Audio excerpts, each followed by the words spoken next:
across the UK. On DAB+, on your smart speaker, on your smart TV, and on your side. This is Talk.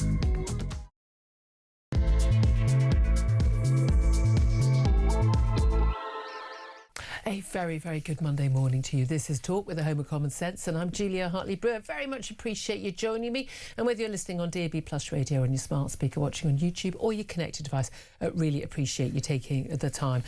So much to talk about. If you miss anything on the show, miss anything on stonking interviews last week, do go to my YouTube page, the Julia Hartley-Brewer Show. Really easy to find. If you hit subscribe, then you'll never have to miss a thing, and I can stop nagging you about it, basically.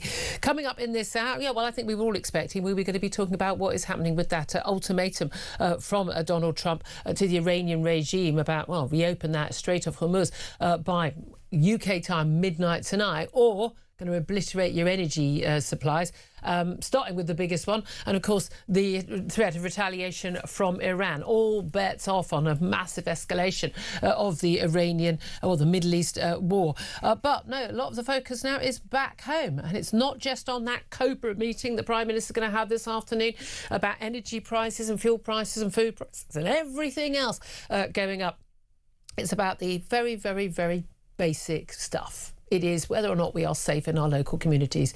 And reality is, for an awful lot of people of particular faith, they are not. One place in particular is the Jewish faith. And we saw that horrific attack in the early hours of this morning on 4 Jewish ambulances in North London, in Golders Green. Those ambulances are part of basically an emergency volunteer paid for by charitable donation service. And yes, that arson attack on those ambulances takes those ambulances out. And no, they are not just used by Jewish people. They are open to anyone in the local community, much like, say, St John's Ambulance Brigade would be used by anyone in the local community or at an event. And no, people wouldn't justify an attack on St John's ambulances because of some policy or some action by a government in a faraway land.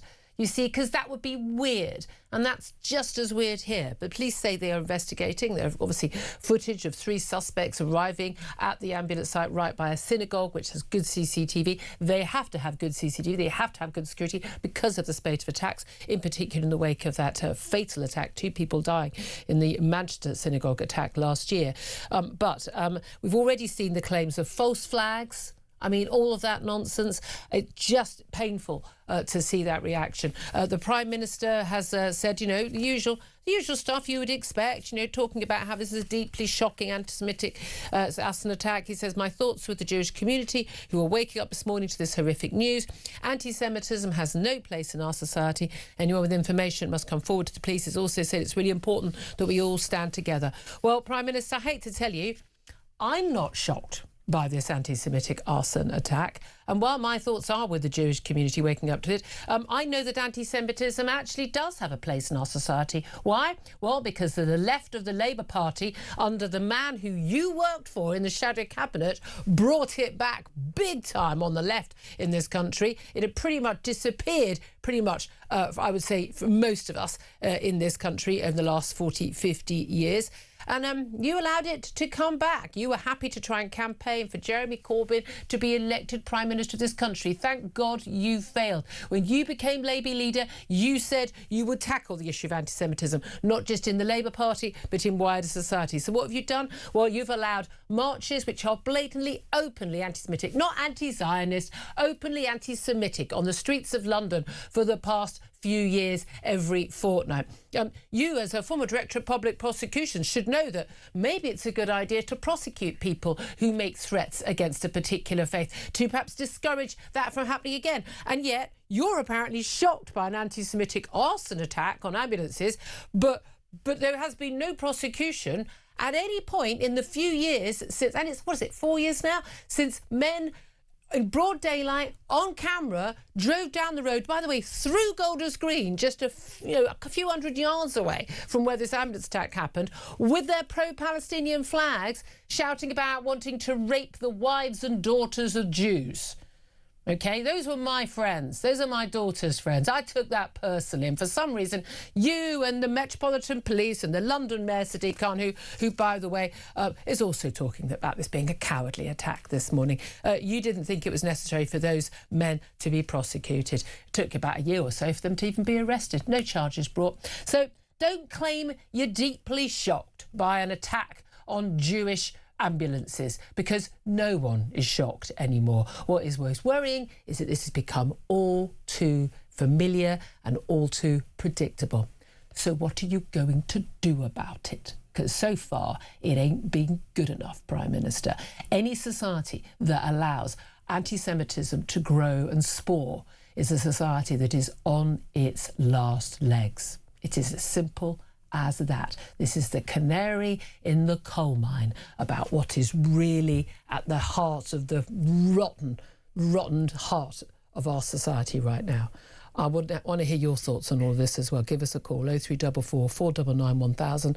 Text us on 87222. Get in touch on X at talkTV. Calls are charged at the national rate. Text costs one standard network rate message. Of course, I'd love to get your calls on all the topics we're talking about. You want to talk about wider stuff in Iran, that's fine. Absolutely happy to take your calls on any topic. But this morning, I just think we need to take the people like the Prime Minister and the London Mayor, and Zach Polanski of the Greens, to task for their, frankly, risible claims about being shocked and horrified by this attack.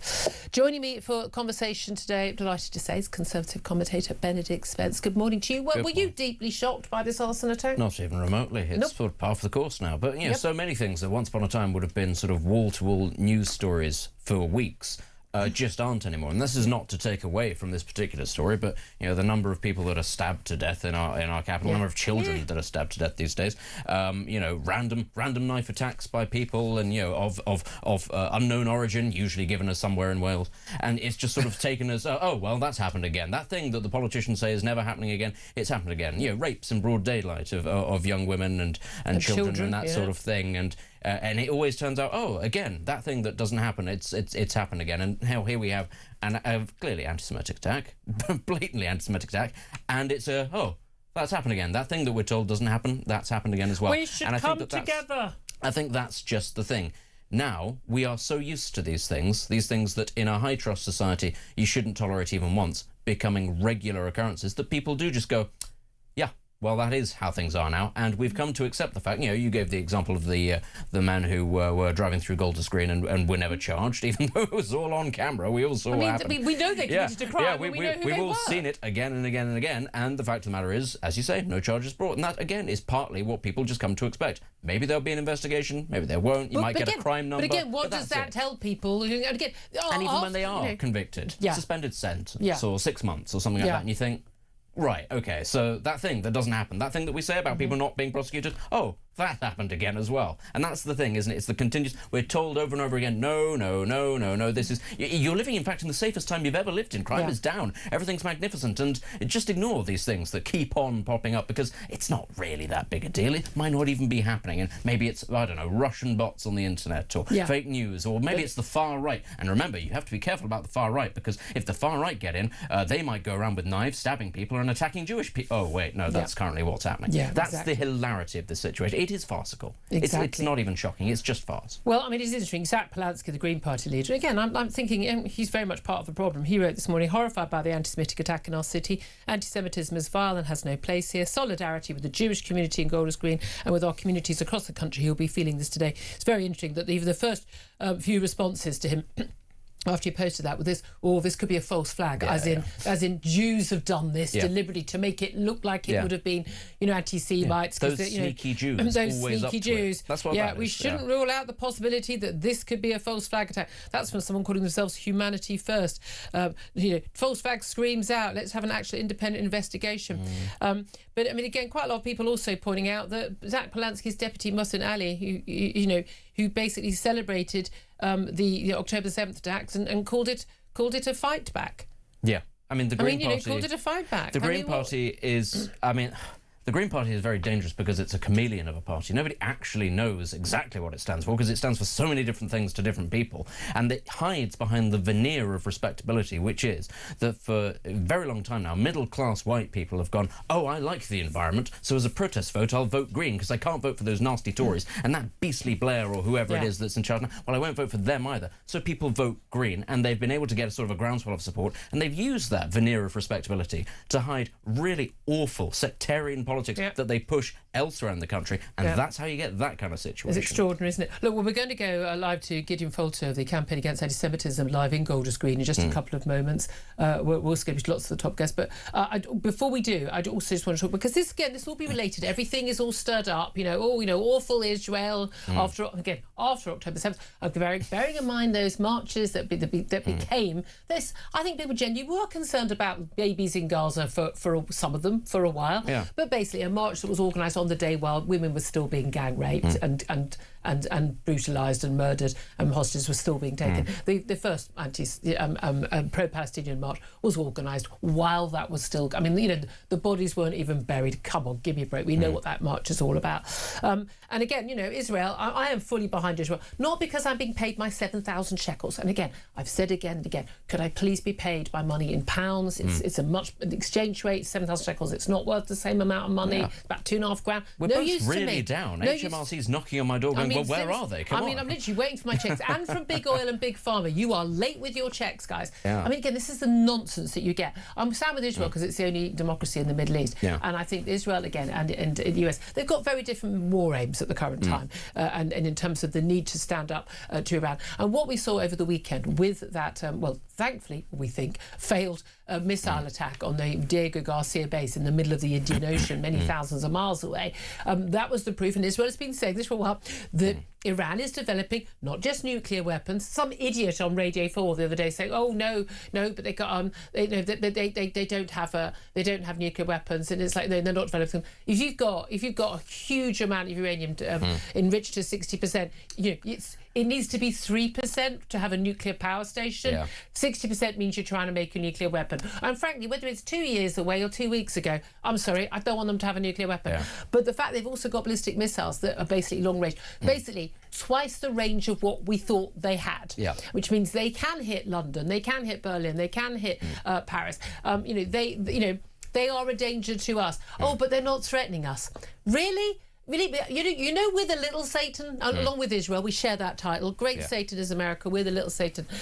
They absolutely the thought process, the ideology of the Iranian regime, not the Iranian people. The Iranian regime is basically an Islamic caliphate stretching across pretty much the whole of Asia and Europe, and we must be destroyed. And anyone who will not submit must die. That's the end of the matter. Nothing to discuss. I don't know what people don't get about this. Yeah, and the thing is always with this, and you hear people saying, well, there's not enough evidence to show that Iran was at that sort of point yet. You don't wait for them to get to that. This is the thing I don't understand about so many people who clearly don't understand how conflicts work or wars work. You don't wait until they get the bomb to then attack them. You do it before. If anything, that's why we can't do anything about North Korea. Exactly. If anything, we waited far too long to get to this situation. But the other thing is, it's not just nuclear warheads you can put on the front of these things. Nerve agents, all sorts of other things. That was the big takeaway. Always people are comparing this to Iraq, saying, well, it's the same thing. The big takeaway from Iraq is, okay, Saddam Hussein did not have nuclear weapons. He didn't have those weapons of mass destruction. Do you know who did? Colonel Gaddafi, who turned around to the European Union and went, I'm a little bit uncomfortable about this, guys, so please take my stockpile of weapons that I've been developing. And everybody in the West went, wait, what? You were developing these things? And it was just because those guys didn't have it. Doesn't mean that other people aren't. And the Iranians, crucially, have not been shy about this. They're the ones saying, yes, that's what we're doing. That is what our civilian program is for a bomb. Given how brutal they are with, an 18-year-old teenage girl who takes her hijab off or whatever, I'm pretty sure they're not going to show us any mercy. Now, Trump's given this ultimatum to Iran. You open the Strait of Hormuz. By the way, this is the day after. He gave his ultimatum on Saturday. On the day before, he was talking about winding things down. The war, basically. We were looking at him basically finding an off-ramp, from this war. But he basically, as the oil price rises, is hitting the pocketbooks of American voters ahead of those midterm elections. But he gave an ultimatum to Iran: reopen the Strait of Hormuz, through which 20% of the world's oil and gas comes, by basically midnight tonight London time or UK time, or he says, I'm going to obliterate Iranian energy plants. I've seen some nonsense about how this would be a war crime. It's like rubbish. He's using his energy plants to fund his... I mean, come on, people. Get with the programme. These people, trust me, these people would have tied Winston Churchill's hands behind his back if they had the option. Yeah. Iran has basically said, well, we'll retaliate against not just Israel, but also Arab countries that are US allies, which is most of them, and we'll send oil prices soaring. So they've got 2 or 3, lines of attack. One, just the economies of the West, knowing perfectly well how utterly pathetic and weak we are, particularly in Europe, where we've had these mad net zero policies, but also, 2, taking on Arab countries who've been playing a bit of a game, basically just trying to cope with Iran for the recent years. But we're talking about those countries, not just their energy plants, which is their only income. There ain't no tourism now, but also the energy plants that power the desalination plants, bearing in mind most countries in the Arab world, 60 to 90% of their water comes from desalinated seawater. So you are looking at, being 3 days away from absolute societal breakdown. Forget food. People don't have water. You are looking at absolute chaos in those countries, and in Israel as well, also relying on desalination.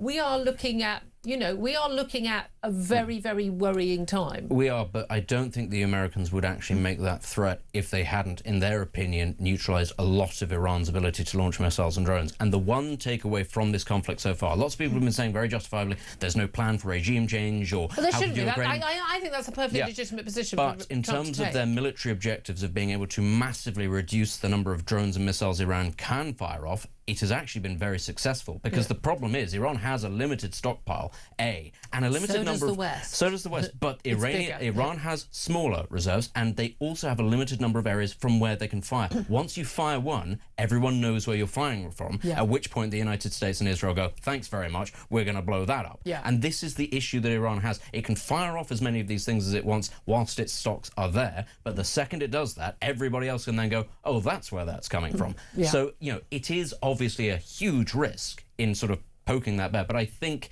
the United States wouldn't actually consider making that move unless they thought we've pretty much got this mapped out. But this is where you worry with Donald Trump, whether you're a fan or you're not a fan. You've got to accept he shoots from the hip, he tweets things, and he says things off the cuff, which can end up, being rather worrying. That said, he's also made an awful lot of threats to Russia, which he's not carried through. So again, if you give an ultimatum like Obama's red line in the sand in Syria, if you give an ultimatum. Same as parenting. Don't give an ultimatum you're not willing to follow through on.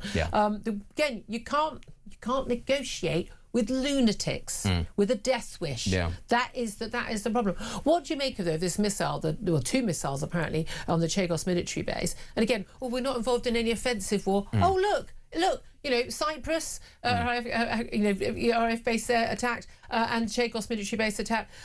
But we only found out about this missile attack. Thankfully, both missiles thwarted. One fell, I think, at the sea, one was taken down. 30 hours after the attack. And that was through the US media, from leaks from the Pentagon.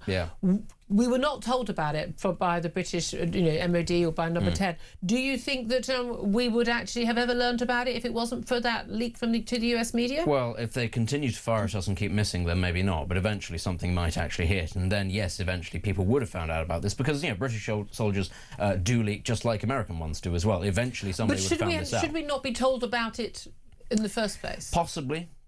I think that the government is very keen to sort of dampen down any suggestion that it is going to get involved. And I've said this before, this isn't because of any sort of moral principle, it's because it understands we can't actually really do anything of use, and we can't even really properly defend ourselves. There's no principle and there's no strategy, there's no tactic here from Keir Starmer. It's just we don't really have the ability, and he's so worried about these local elections coming. He's trying to save his own skin. Forget the Labour Party, he only cares about himself, and he's worried about that threat from the Green Greens, and if it looks really, really bad on the results from May the 7th, he knows. Well, let's face it, most people think he's out either way. And I'm sorry, but that very fact... That is deciding Britain's foreign policy now. That is... I'm sorry, but people really need to wake up about this. This is disgraceful. It's not democratic. It's people coming from overseas and imposing their own, particular political ideas on a country that has potentially nothing to do with these things. It shouldn't be allowed to be happening. And I really do think people need to sit back and go, actually, what is it? Put it this way: if Britain is not going to be a great imperial power, flexing its muscles around the world, which many of these people don't think it should be, what business have we got letting those people decide our foreign policy? Because Britain will get involved in those conflicts overseas, not necessarily in a good way. And again, often we don't have a choice. Exactly. But there we are. 10:22 is time. Love to hear your thoughts. Want to hear your thoughts on that. Supposedly, as Keir Starmer says, deeply shocking anti-Semitic arson attack on 4 Jewish ambulances in North London. Those ambulances, by the way, are available to everyone in the local community, whether Jewish or of any other faith or of no faith. Very big. Those numbers are publicly available online for people to call. Police investigating that. But are you shocked? Are you shocked about that? Because that seems to be what the Prime Minister seems to think. Do give us a call, 0344 499 1000. Also, love to hear your thoughts on where we are in terms of that ultimatum from the American president as well. What do you think is going to happen? What do you want to happen? Up next, we're going to take a quick break. We're going to take your calls. We're also going to be here from Gideon Falter from the Campaign Against Anti-Semitism. He's live from Golders Green, where that attack happened. This is Talk.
Across the UK, on DAB+, on your smart speaker, on your smart TV, and on your side. This is Talk. Good morning, welcome back to the show. 10:25 is the time. Let's have a little watch and a listen to Keir Starmer talking about that attack on ambulances in North London. Well, this is a horrific anti-Semitic attack. And, of course, my thoughts, I think all of our thoughts, will be with those in the vicinity, the residents who are understandably very concerned, a Jewish community across the country deeply concerned. I've already been in touch with community leaders this morning and will continue to do so during the day. But anti-Semitism has no place in our society, and it's really important that we all stand together at a moment like this.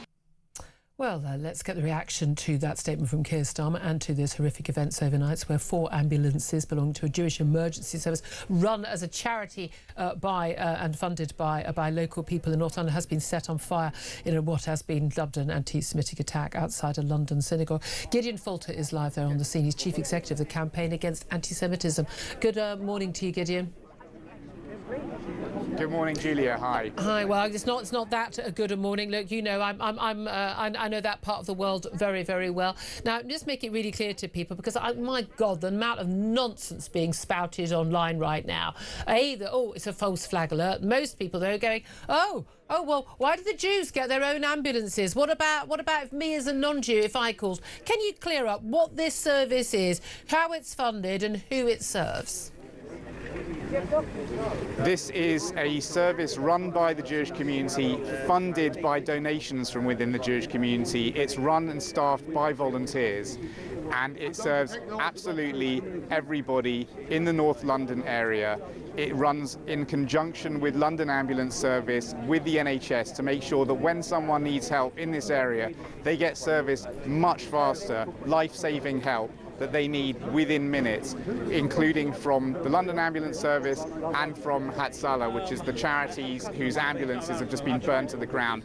It is absolutely revolting and so typical, sadly, to see that we've got people already piling in from the far left and the far right. Yeah. The far left saying this has got to be the work of Israeli secret agents who are just trying to make sure that Britain looks bad.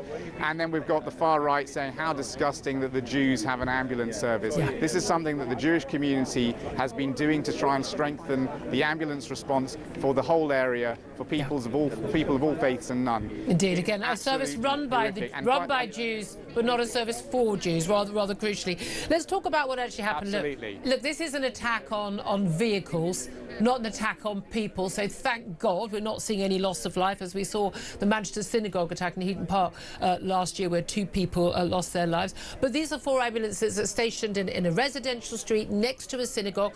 Obviously, the CCTV footage that we have seen on the news of the perpetrators arriving, setting the arson attack and running away, that is provided from the CCTV provided by the synagogue, and that's security.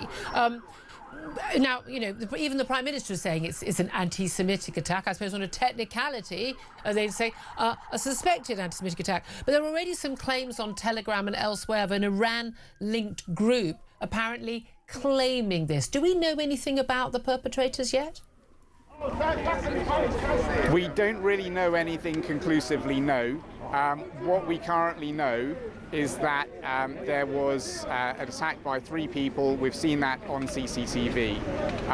It has all of the hallmarks of an anti-Semitic attack. It seems very unlikely that somebody would just turn up and randomly decide to go and burn down 4 ambulances. This is not something that's happening at London Ambulance Service stations. It's just happened to Hatzalah. And I think when you look at what Iran is doing in the UK, you know, we've just had people charged with spying for Iran, targeting Jewish institutions and Jewish individuals. This is obviously a really easy target. This is a set of ambulances that are parked out front next to a synagogue, which are active 24/7 for the community, and they've obviously picked a moment where all 4 ambulances weren't on call. Yeah. They were all parked up, they've come along and they've set them ablaze. You know, we're now hearing from politicians, and in fact there's a bit of a commotion just over there now as one of them arrives. You know, we're hearing that they're going to yet again do everything in their power to help the Jewish community. We're hearing Sadiq Khan say that he's going to step up patrols in the area. What's he think he's going to catch? People coming back to burn the ashes? Yeah. This is something which has been going absolutely absolutely out of control for years now. We've had everything from hate marches to hate preachers tolerated in this country, to the extent that we no longer recognise the face of Britain. This is no longer the decent, tolerant country that we all thought we had. This is the reality of Britain at the moment, and we need to get back to a place where there is law and order, and that involves not just the politicians, not just the police forces, not just the various regulators and institutions that are supposed to keep us safe. It also involves the British people, because pretty much everyone right now will have someone on their timelines spouting some conspiracy-obsessed nonsense about Jews, Zionists, Israelis, and people need to stand up and say, I don't agree with this, I won't stand for this, I'm unfollowing you, this is why, and then block them. Because until we start getting that kind of response from ordinary, decent Brits, we all need to fight this as a society, and it's just going to get worse and worse. Where do we go from here? The burning of ambulances. Well, indeed. And again, and this is the thing, when the Prime Minister claims that he is shocked, you sort of wonder, well, I wasn't remotely shocked. I mean, by this particular incident, there's always shock. But we've seen this rise, as you say, in hate marches and hate speech. Some of the stuff on my timeline, I'm sure on your timeline, absolutely horrific. And such blatant anti-Semitism, nothing to do with Israel and war policy and the like. But it's interesting, Mayor of London, Sadiq Khan, he said this is a cowardly attack on the Jewish community. He said he's in close contact with the police. He says, Londoners will never be cowed by this kind of hatred and intimidation. Now, he didn't call it an anti-Semitic attack. He says Londoners will never be cowed. But the reality is we have had hatred and intimidation allowed on London streets, I mean, pretty much, every week since October the 7th. It's just gone on, and very little has been done about it. Very few prosecutions. I mentioned at the top of the hour. I mean, it still blows my mind that those men who drove down with their pro-Palestinian flags down the Vinci Road, down through Golders Green and elsewhere, through prominently Jewish areas, shouting they were going to rape Jewish wives and daughters, never been prosecuted. How can the London Mayor, who is the Police and Crime Commissioner for London, how can he claim, that Londoners will never be cowed when people are allowed to do that with impunity? This, unfortunately, is the kind of nonsense that people say after an attack like this. They say that we will not be cowed.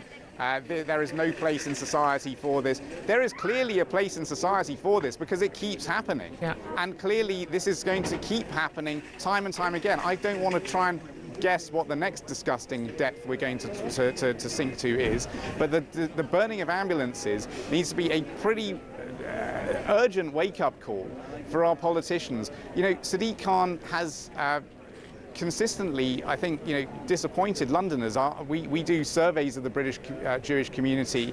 He does not seem to have a lot of faith within the Jewish community of the UK. But we would like to see something from him that is actually something beyond words of reassurance. We've never seen him on our marches against anti-Semitism. We've seen the police describe these hate marches through our capital consistently described as peaceful marches. Yep. I was threatened with arrest for being openly Jewish in the vicinity of a march.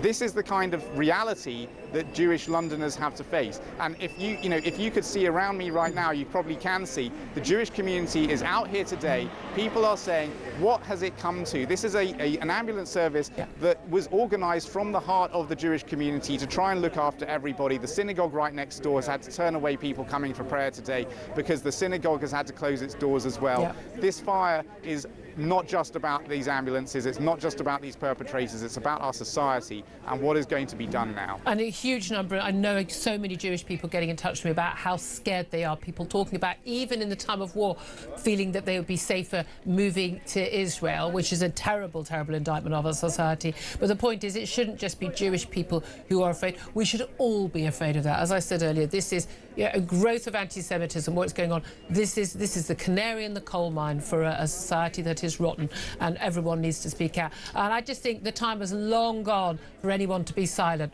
Pick a side, speak loud and proud, defend people, and again, defend people against anti-Muslim hatred as well. We should all do, any kind of racism or anti-intolerance of religion. People need to be able to be free in our society to show who they are and what they believe publicly, as long as they are not a danger or a threat or harassing other people. That should be the hallmark of British society, and right now it is not feeling like that for many Jewish people. Gideon Falter, you do fantastic work at the campaign against anti-Semitism. Thank you very much for joining us. Wes Streeting, the Health Secretary, has also been speaking. So we'll find out what he had to say. We're going to go to a quick break right now. We're going to be talking to the former government advisor on political violence, disruption and extremism. That's Lord Walney. Up next, this is Talk.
the UK.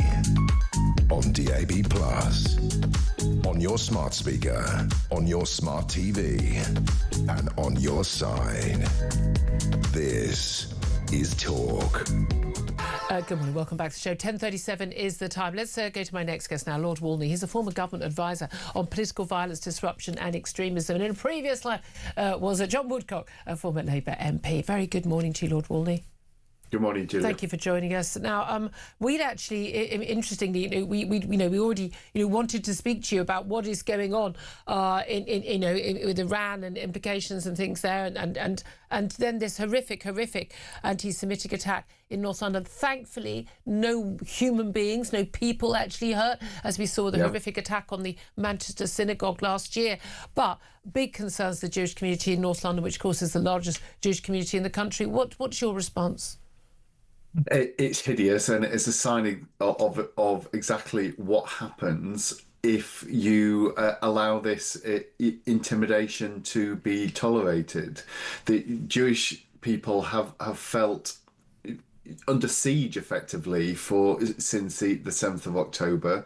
There has been levels of anti-Semitic violence and hatred that has been off the charts, and it's really important that people reflect now just on the consequences of turning a blind eye to what they feel might be the lower ends of intimidation, and that in some way can be justified because, there is really bad stuff happening in the Middle East, and maybe these Jewish people think that it's okay. And you have had attempts, for example, to dismiss the violence, the vandalism against Gale's Bakery, which has been targeted just because it happens to be owned by a Jewish Brit. To say, no, it was set up by an Israeli baker, and it's now owned by a company that does deals with Israeli arms firms. I mean, it's tenuous at best. Exactly, but you have people who will say, okay, but so that. But that level of vandalism, what else are they supposed to do? Well, what happens if you tolerate that? That you get that escalation, because if it's okay to commit that level of violence or vandalism, who is to say that it's not when it stops, when it's not acceptable? And the next thing is that you get these ambulances run by a Jewish charity being sabotaged, and where next? You have to say that all of this is completely unacceptable, and that we reject it. We'll take action. But the key thing is, you get the Prime Minister saying it's deeply shocking. It's not deeply shocking. It's entirely predictable. But I think part of the issue here is also not the failure by the police and the authorities and the politicians. They're happy to clamp down on violence or threats, post Southport, aren't they? But apparently they have no powers whatsoever to direct the police or the courts when it comes to anti-Semitism. But also, is this not also down to by not just politicians, by the BBC, by many other organisations demonising Israel, and then people link up, Israel, Jews, and we just see that basically, the conflagration, these must be exactly the same things, that every Jew has to have exactly the same opinion as Benjamin Netanyahu and is responsible for government policy. But the demonisation of Israel in a way that we haven't seen in the British media or by British charities or British politicians, the demonisation of Iran. I mean, the reaction to Iran, mass slaughtering tens of thousands of young people on their streets for peaceful protest, got basically a sort of a shrug from the same people who've lost their minds for the last few years over Israel trying to take out Hamas in Gaza. I mean, the reality is, this has been allowed to happen, hasn't it? There is clearly a double standard here, and it has been applied for many, many decades, and it is gratuitous now. I was really struck by something I heard said by Mark Gardner, the head of the Community Security Trust. The fact that the Jewish community has to have that level of security organisation tells a story in itself. But he made the really striking point that if there had been, for example, the recent incident of Iranian spies having been caught targeting Jewish people in Britain, if that had been flipped, Yeah. and it had been Iranian spies targeting Muslims, the national outrage. Israeli spies, yeah. Israeli spies targeting Muslims, that would have been off the charts. Yeah.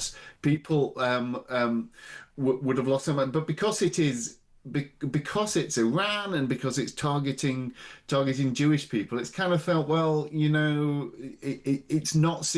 People will say that it's bad, but there is nothing like the same level of outrage, and we have to identify that, I think, encoded double standards, and which has at its heart a level of conscious or unconscious anti-Semitism and bias, and we have to target that as well now. What about, and I've seen this all over social media as well, people are going to be blaming Muslims, blaming Islam, there'll be a spate of Islamophobic attacks. Now we have this, and we've seen the announcement of this, this new definition of this new czar to tackle the issues of anti-Muslim hostility. But we've already seen that attack on freedom of speech, the criticisms of Nick Timothy, Shadow Justice Secretary for the Tories, with his discussion and criticism of the iftar, the end of the fast during Ramadan in Trafalgar Square, in a mass prayer event.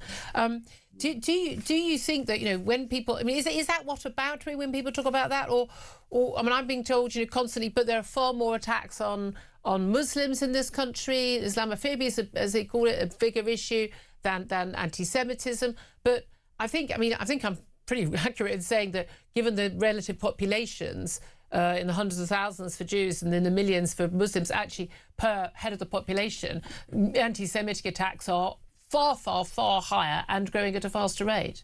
Yes, there certainly can be a frustrating level of whataboutery in these conversations, and what you say in terms of the prevalence of attacks and prejudice comparable to the levels of population is right. Now, it is really important that we do identify that there has been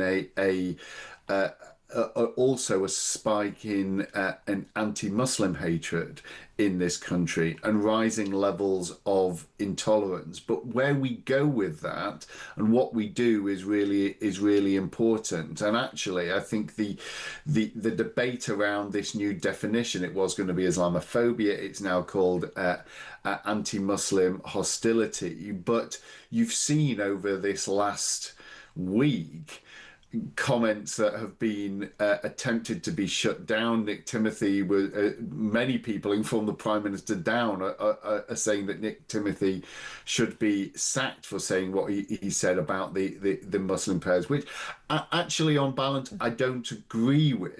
I don't think it was a kind of act of domination, that those prayers. I think actually we should be encouraging more worship in public space, as long as it is done in the right way. And I think it's notable that actually Jewish communities have come out and have sort of supported the idea of prayers and iftar. But the key point is, this is an absolutely valid debate to have about the faith of Islam and how it is practiced and its effect on the country. So while I don't think I agreed with Nick on that particular thing he said, the idea that he should be cast out of frontline politics because it's totally absurd, yeah. and it shows actually why it's so dangerous to be further codifying this idea of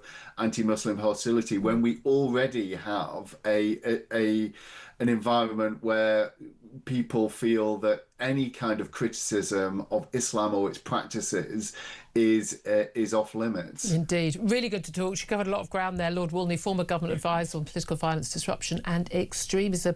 Benedict Spence, just to let you know, the Health Secretary, Wes Streeting, has, as he'd been speaking at that ambulance station in Golders Green, and he said the London Ambulance Service, the NHS service, will be providing additional support in Golders Green for the time being, and the government is going to fund the 4 replacement ambulances. He says, after what he called the appalling attack on Jewish community ambulances. Bearing in mind they are available for everybody in the area, whether they are Jewish or not.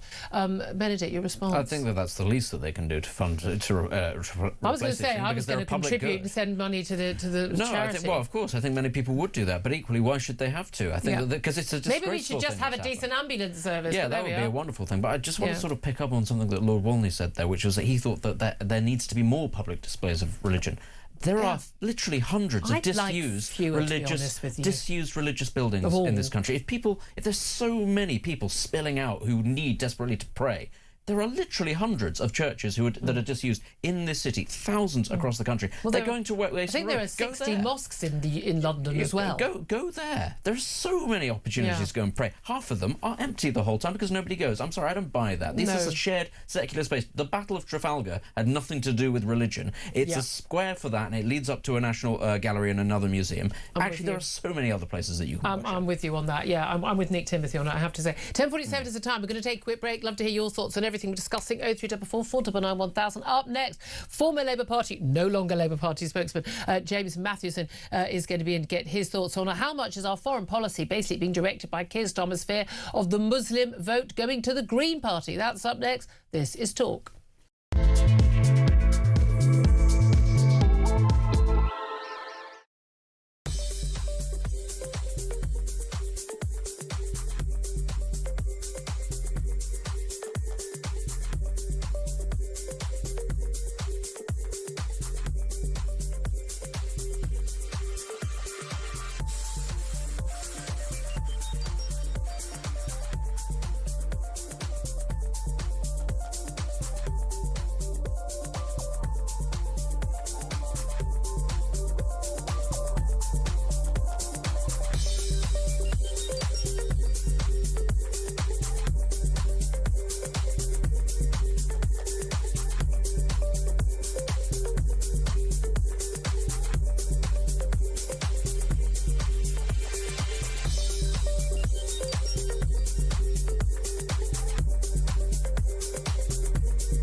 Across the UK, on DAB+, on your smart speaker, on your smart TV, and on your side. This is Talk. Very good morning. Welcome back to the show. 10:50 is the time. Sorry we've not been able to get your calls on air. We've obviously wanted to go live to Golders Green, the scene of that anti-Semitic attack on those ambulances. Wes Streeting, the Health Secretary, has been there. As I said to you, he's just said that the London Ambulance Service is going to, the government is going to basically fund 4 replacement services for those burnt-out ambulances, which are available to the whole of the local community. Again, maybe the London Ambulance Service just needs to up its game and, frankly, get to people more sooner, and we wouldn't need charity ambulances to do that job. But Wes Streeting said there's no doubt out the attack was intended to strike fear into the heart of the Jewish community. He says the attackers want people to live smaller lives, less Jewish lives, but he says he knows the community won't be cowed by this despicable act of evil. And he said that everyone needs to stand up and speak up across the country and say practical solidarity is the best form of solidarity. I mean, I hear to that, certainly, but is it going to be enough? Delighted to say joining us in the studio, rarely actually in the studio, so really good to get him here, James Matthewson. He's a former Labour Party spokesman and no longer with the Labour Party, no longer even a Labour Party member and commentator. Good morning to you. Good morning, Julia. I'd like to apologise for the fact that apparently your cab driver this morning was a fan of mine. Yeah, it's Hello, a risk. Mr. Driver. Always a risk. Very, very, very traumatic experience for James. James, seriously, it must get your response very briefly to that attack on the ambulances in North London. Yeah, absolutely despicable, isn't it? And I think Wes Streeton's right. You'll not often hear me say that, but I think he's absolutely right in what he says. And, you know, I think also, Julia, your point about charity as well, you know, they shouldn't have to be picking up the slack in the first place. It's despicable. I'm very much of the opinion usually that of Clement Attlee's line of charity is a cold grey thing, you know, and it shouldn't have to be the thing that provides for people, but thank God it does, thank God these people do. These basic services should be provided by our taxes, yeah. And that's what we pay taxes for. Let's talk about what's happened over the weekend. We've had this ultimatum from Donald Trump to Iran over the Strait of Hormuz, and that's a big development. We're going to wait by midnight tonight. We've got this deadline. Things could get an awful lot worse and escalate an awful lot. But we saw an escalation as well with that missile attack. Neither missile actually hitting the Diego Garcia military base, but an attack that happened in the last few days, but we did not find out about it for 30 hours afterwards. That came out from the US media rather than an announcement from Keir Starmer. He's being accused by the Tory leader Kemi Badenoch and others of basically a cover-up of what's happened. Let's face it, Diego Garcia has been in the news for what most people would say all the wrong reasons in recent months. Has there been a cover-up? I don't think there's been a cover-up. I mean, firstly, I've got to do my routine Tory bashing, as you imagine. You know, Kemi Badenoch to talk about cover-ups from the Tory party. You know, the party of Partygate, when all of these things that they've done in recent years, you know, Kemi Badenoch wasn't involved in that. Well, she's been part of that party. She's the leader of that party now, and it comes with that. People still remember. But I do think with Keir Starmer, what I'm seeing at the moment from him and from his Downing Street team is a lack of reaction to things. I don't know if this is with the change of staff that we've seen. Obviously, Morgan McSweeney is no longer there. He's gone. Well, he's probably still looking for his stolen mobile phone, which has all those messages with Madison on. I mean, what bad luck! What bad luck! Unbelievable. Morgan To the bottom of the Thames, I think. All those messages, Madison, stolen. But yeah, so I do think, you know, they've been slow in their reactions to things, and obviously hesitant because, as you say, Diego Garcia is not the thing that they want to repeat. I think they don't want to hear that name ever again, to be honest. Just want to quietly pay 35 billion to Mauritius to give it away. Listen, that's obviously the thing that has bogged them down. Do you think that Keir Starmer has? Because lots of people are saying, well, actually, you know, he was better. He's, you know, better judgment than than Kemi Badenoch or Nigel Farage at the beginning of the war, saying he didn't want American missiles to be fired from Diego Garcia, British-American joint base. It would only act offensively. Is this a position of sort of, you know, principle and practicality, or is it just the usual fence-sitting indecisiveness from a Prime Minister who really hasn't got a clue what he's doing? I think it's a classic Keir Starmer thing of this obsession with international law. Now, I say that, like, you know, as somebody who appreciates international law, but he does everything in a very lawyerly way. You know, it's about the letter of the law for him and what matters to that. And when he can't find it, when he can't suss it out, he finds himself in very difficult situations, because that's always been his guide and light. But politics isn't about that. Politics is about also your opinions. You know, it's also about your values and where you stand. And he's often searching for them as well, and he struggles to find them. And I do think if he had that as a guide and principle at his core, we would see a lot more confidence, would see someone who spoke authentically. And that's what people don't like to see from Keir Starmer, that kind of dithering and his kind of fence-sitting, his weather vane politics, right? But I do think that glimmer of hope for him, and he needs to pay attention to it, was when he took a stand, when he stood up to Donald Trump,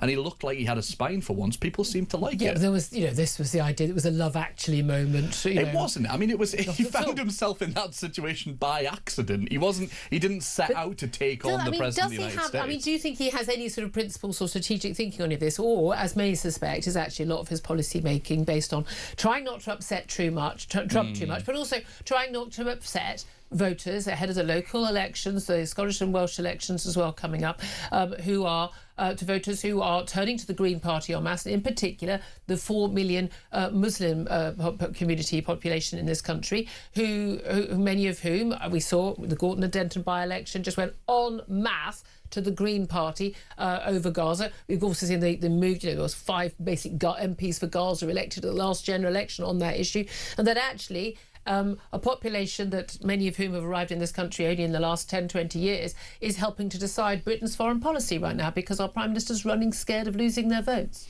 Well, it's representation, isn't it? And everyone deserves representation if they have a right to vote.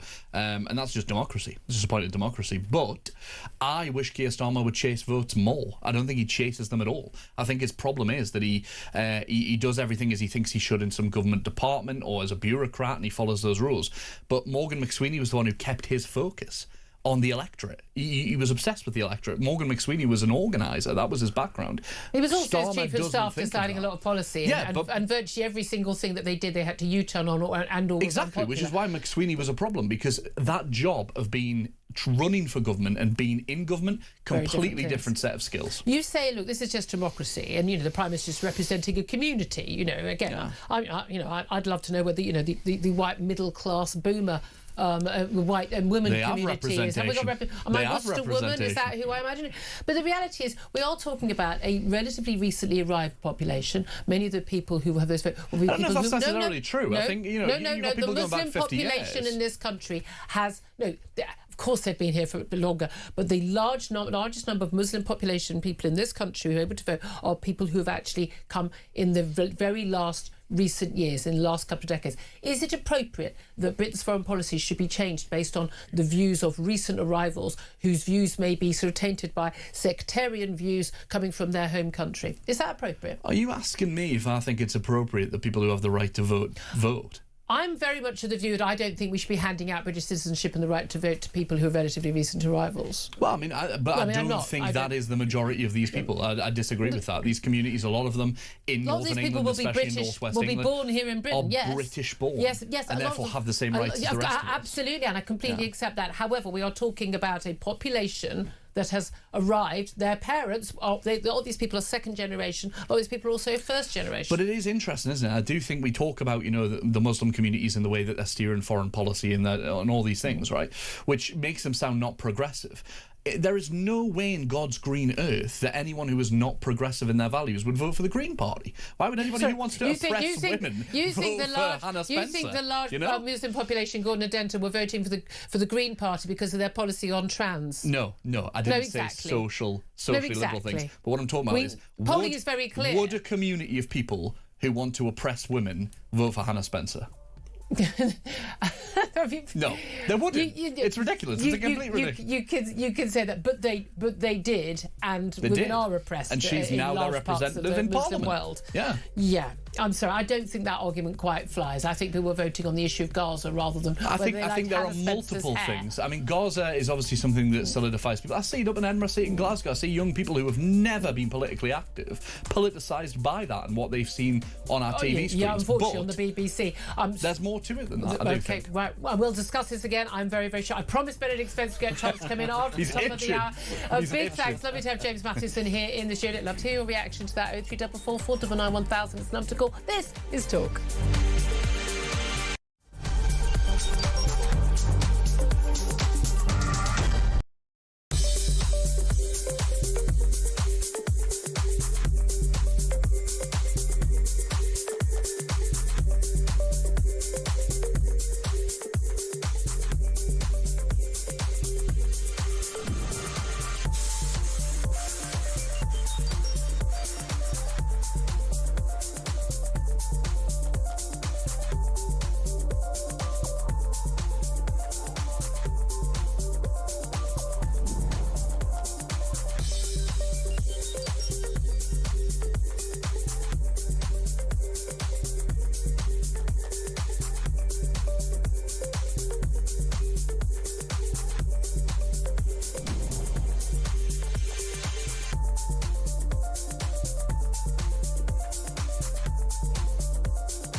the UK. On DAB+, on your smart speaker, on your smart TV, and on your side. This is Talk.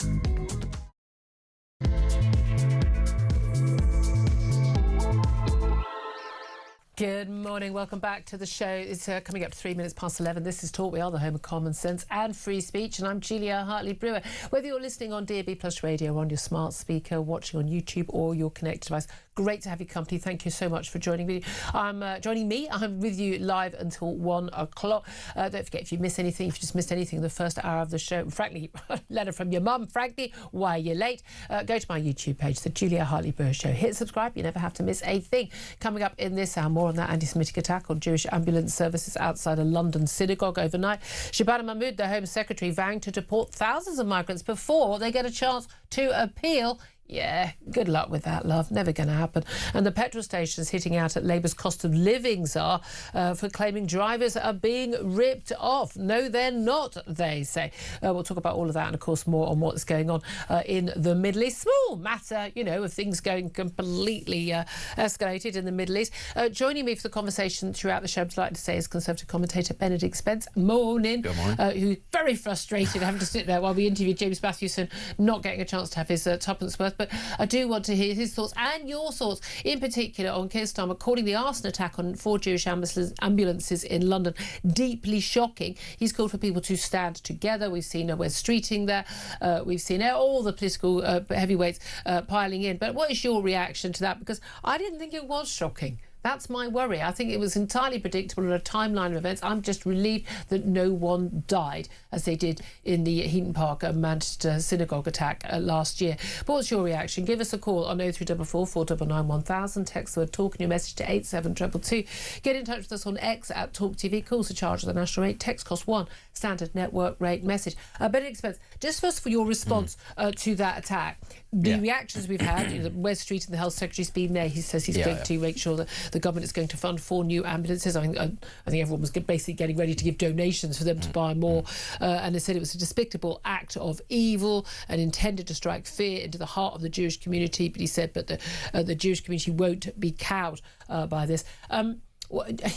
In terms of the government response, I mean, everyone's saying all the right things, but frankly, it doesn't really wash anymore, does it? No, it doesn't. You know, providing new ambulances, that's great, but I do think it's kind of the bare minimum. The reality is, though, that these sorts of things are going to keep on happening as a result of a lack of action when it comes to police intervention on this sort of thing, because we all know, actually, that there's not going to be anything like the mobilisation of resources that there should be towards stopping anti-Semitism.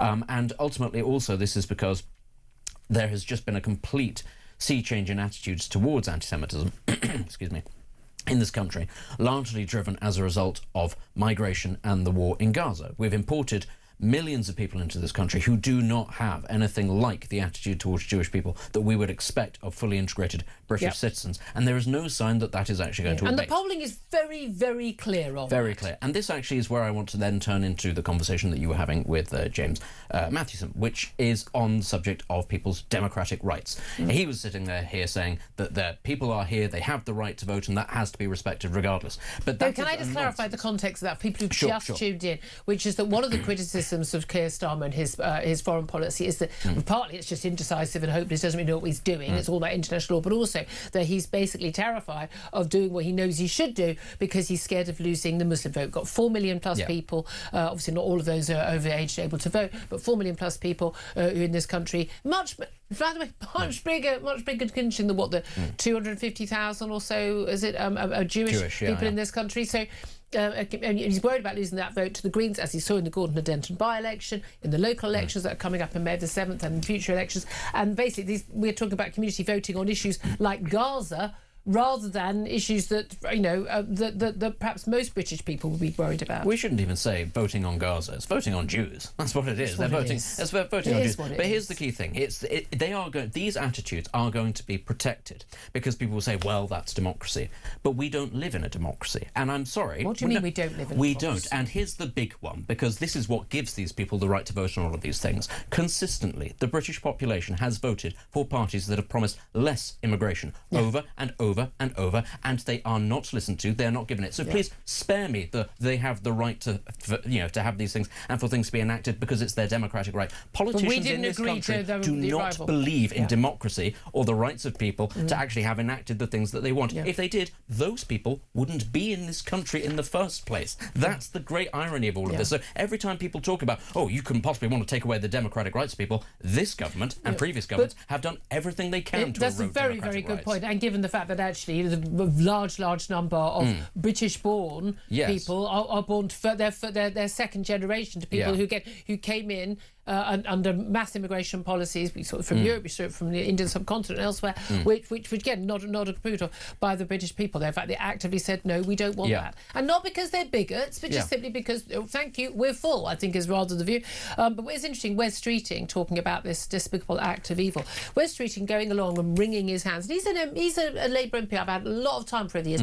Very, very friendly. You know, someone if I see him at an event, he and I would end up staying chatting, plenty of time chatting, and I think he's a nice bloke. But again, he lives in a constituency where he's got a majority of just a few hundred, and he almost lost it to sort of the pro-Gaza independents because of the issues of what's going on in Israel and Gaza. Last September, he attended the raising of the Palestinian flag at the Palestinian embassy when Britain, the British government, outrageously, completely wrongly, gave a full recognition of the Palestinian state as a reward, a clear reward. We know this because Hamas literally said that that's what it was, a reward for October the 7th. So don't you bloody well go to Golders Green and wring your hands and say, oh, isn't it terrible, what a despicable act of evil by anti-Semites against the Jewish community in London, when you joined in the clapping and the cheering, you got your face on the camera as they raised the flag of the Palestinian embassy after your government rewarded terrorists for raping, burning, beheading, shooting, killing and taking hostage 1,200 people from Israel. I mean, I'm sorry, you can't have it both ways. No, you can't. And you reap what you sow, because this is the reality. All of these Labour MPs who have got those shrinking majorities are now going to, bend towards that sort of demographic and those sort of voters and say, well, we'll try what we can to possibly win you back over to our side. They're not going to vote for you anyway. They're not going to vote for Labour MPs anyway, because now they have their own candidates. Now they've seen they can win seats. The Green Party has stolen a march on them. And you raised the example of Hannah Spencer, winning in Gorton and Denton. And James said, well, people who want to oppress women are not possibly going to vote for that sort of person. They're not stupid, these people. They're not complete idiots. They understand how politics and power works. You go to those parts of the world, people don't necessarily vote on the issue of conscience. They vote for who is going to be the strong man in that constituency. They do it, they get into the party politics that way, and then they change things from the inside. This is a tried and tested format. We know how politics works in Pakistan, in Bangladesh. And you know that world very well. You've done a lot of work. It's really straightforward, and I'm sorry, it's such a classic British, sort of a perspective, which is we are multicultural, we're open and we're tolerant, and we don't care about learning the first thing about the people we invite into this country, because to learn anything, that would be either gauche or maybe even possibly a little bit racist to admit that there are differences. It's incredibly blind. This is the really weird thing, is you constant talk about different communities, so acknowledging the differences. Exactly. And then at the same time say, no, people are different. When the polling shows that the polling shows again that different communities have wildly different views on things. And on average, again, I do not believe that every Muslim in this country, I absolutely will stand up on this, every Muslim in this country is an Islamist. Absolutely not. However, a very large percentage, a very large minority, way too many people are sympathetic to the aims of the Islamists. And you're talking at best case scenario 10% of 4 million, worst case scenario 20 or 30%. Those numbers are huge, bearing in mind that 95% of those on the terror watch list are people who are Muslim, because they hold to an Islamist view. And by the way, that Islamist teaching is in the Quran. It's not just some random, theology from elsewhere. It is part of that. And people really, really need to get with the programme on this. And we need to have an open conversation, which of course is even harder when people are calling for the likes of Nick Timothy, the Shadow Justice Secretary and Tory MP, to basically lose his job because he said, sorry, people are too polite to talk about this. I don't want to have mass Muslim prayer in Trafalgar Square. Now, I'm of the view as an atheist, I don't really want to have mass anyone prayer in Trafalgar Square. But I need to read out something, a fascinating breaking news statement from Donald Trump here, because we did have that deadline, 48-hour deadline given on Saturday by Donald Trump to Iran, basically, or to the regime in Tehran.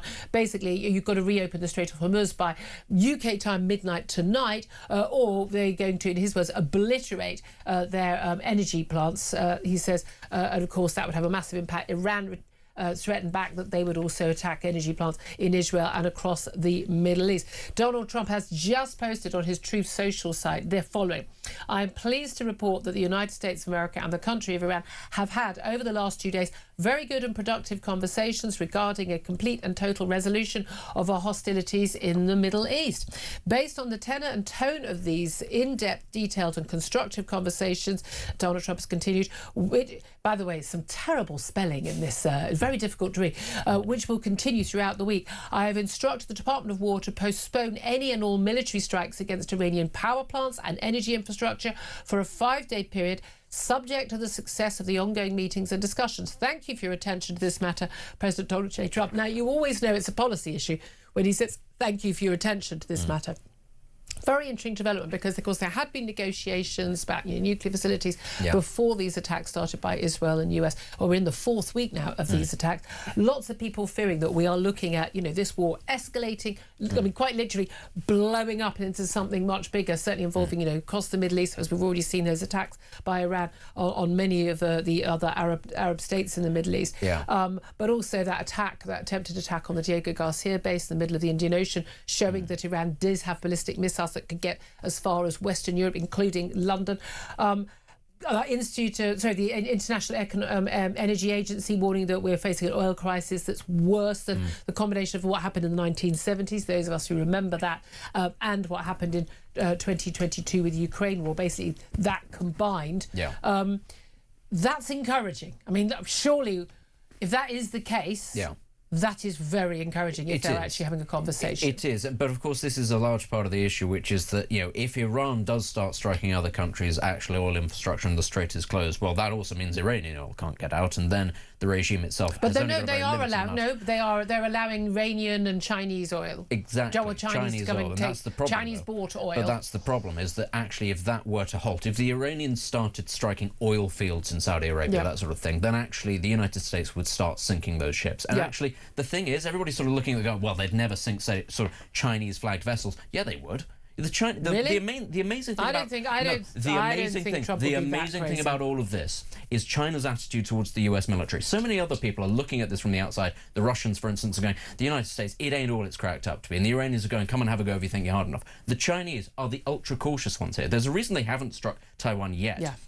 And why they want to build up to a position where they don't actually have to invade, where they simply smother the island into submission, because they are terrified about the prospect of a civilizational conflict with the United States. If it's a regional war with Iran, they're thinking, OK, it's a bit like Vietnam, a country can hold out. If it's an existential threat, China doesn't believe it could necessarily survive. No, it thinks the United States could die as well, but it doesn't want that. The American military dwarfs even the Chinese military. The Chinese military would be able to commit appalling devastation on the United States mainland, but China does not want civilizational collapse. It's not like Iran. It doesn't have a doomsday cult, and it's not actually interested in pushing global communism. We're talking about Xi Jinping. No, we're not even talking about that. He's not the dictator like Putin is. It's the kind. No, he is now. Isn't he? He's not. The Politburo still has a lot more control than say the equivalent in Russia. The point is, China is on a sort of It's lived through the century of humiliation. It wants wealth and prosperity, and it wants safety. It doesn't want to be attacked. And there's the interesting ideological issue of Taiwan. That's also a territorial one. But it actually wants to avoid the conflict. And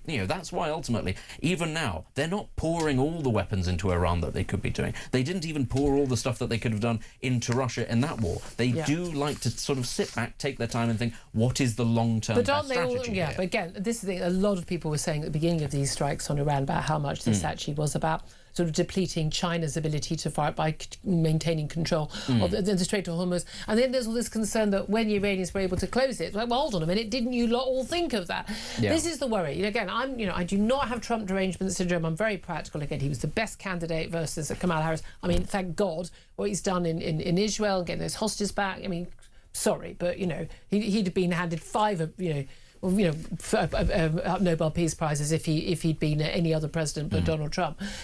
But I am concerned that he and Pete Hegseth, his Secretary for War, that they're not detail people, and they're not necessarily taking the advice of their military, and strategic advisors. That's the big concern. But this seems to be the off-ramp. Now, Donald Trump does have a history of right, I'm going to up the ante, want to play, because, and his thing has always been, I don't care about the Strait of Hormuz.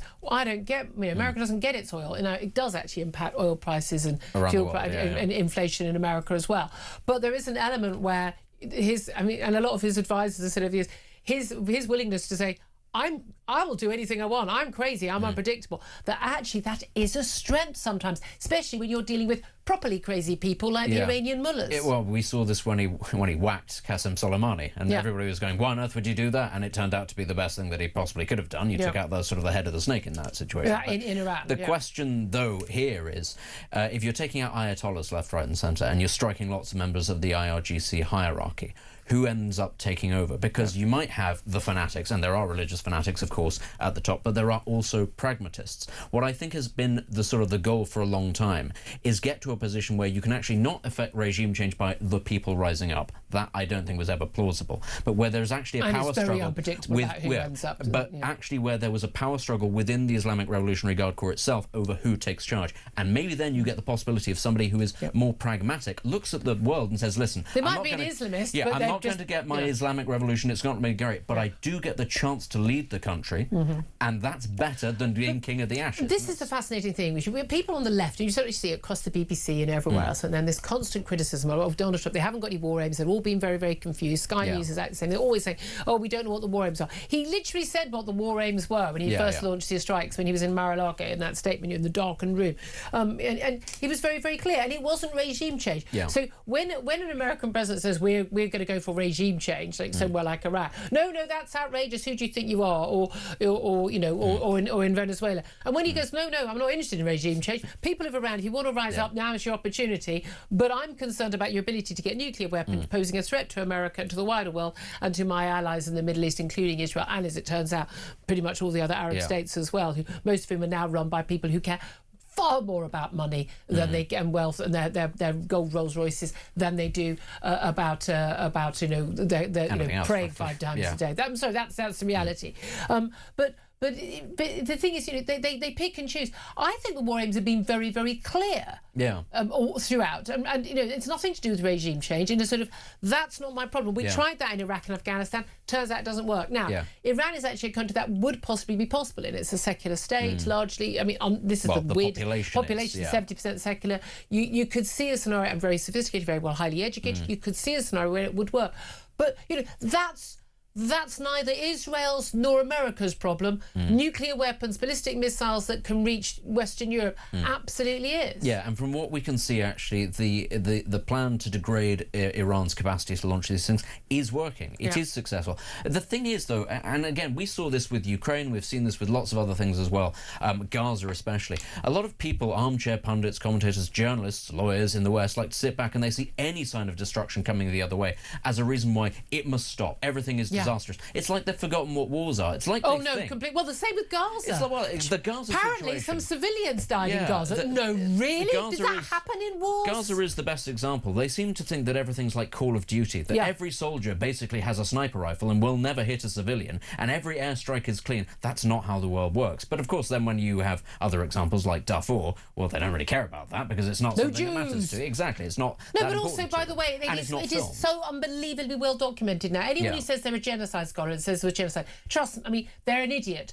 Any genocide scholars, come on air. I'm happy to call you that on air. This is absolute nonsense. This is a simple matter of fact. And no, I don't get my 7,000 shekels for saying this. It's a simple fact that the civilian to combatant ratio of deaths is virtually 1.1 to 1. Now, it's a remarkable tally. It's 9 to 1 in most.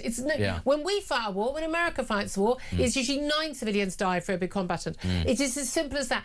Israel massively put basically tied two hands behind its back to not kill civilians. They gave warnings. You see these footage, the destruction. Gaza completely flattened. Well, actually, it's Rafah you're mostly looking at pictures of. The reason why Rafah was flattened was because Hamas basically put an IED into pretty much every room of every building in Rafah. They knew exactly what they were doing, and therefore there was no choice but to take those buildings out. But by the way, if every single building was flattened with civilians in it, you would have lost half the population of Gaza, and we didn't see that. If Israel wanted to carry out a genocide, have they not shown that they are unbelievably good on the battlefield? Unbelievably strategic. What they did with the Hezbollah pages, Iranian, the way they've got the whole of Mossad's basic work. Most Iranian regime was a Mossad agent. The idea that if Israel wanted to carry out a genocide, they wouldn't have done it on day one. It's a nonsense. Yeah, the disgraceful thing actually about all of the people who cry about this the most is, I wouldn't even say Darfur and South Sudan. No.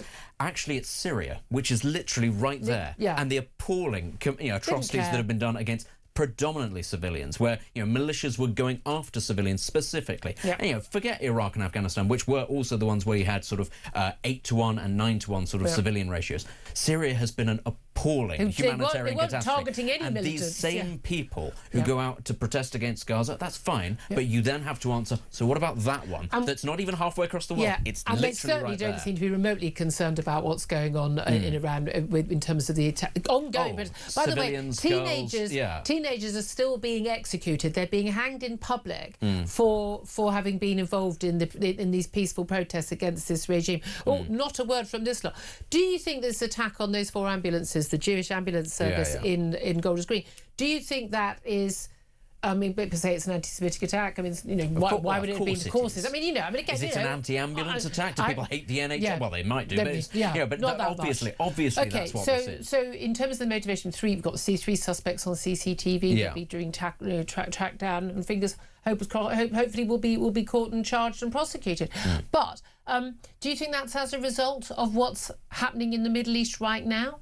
I think that what happened in the Middle East sparked the bravery of a lot of anti-Semites to feel that they could go out and say this sort of thing en masse, because they realised very quickly, actually, if we do it in large enough numbers, the police won't actually And do we say anything. we're anti-Israel. Yeah. Then it's so... That's what gave them... It's what emboldened them to do it. But these attitudes did not, spring up one day. No. It's because we have invited millions of people into this country who have incredibly backwards views on Jewish people, not Israel, on Jewish people. Yeah. The key giveaway here is the number of people you see on these marches from Pakistan and Bangladesh, 2 countries that have nothing to do with that part of the world. And these are people who never go to that part of the world, and they have very strong attitudes about Jewish people. And you think, right, so why would Pakistani and Bangladeshi people...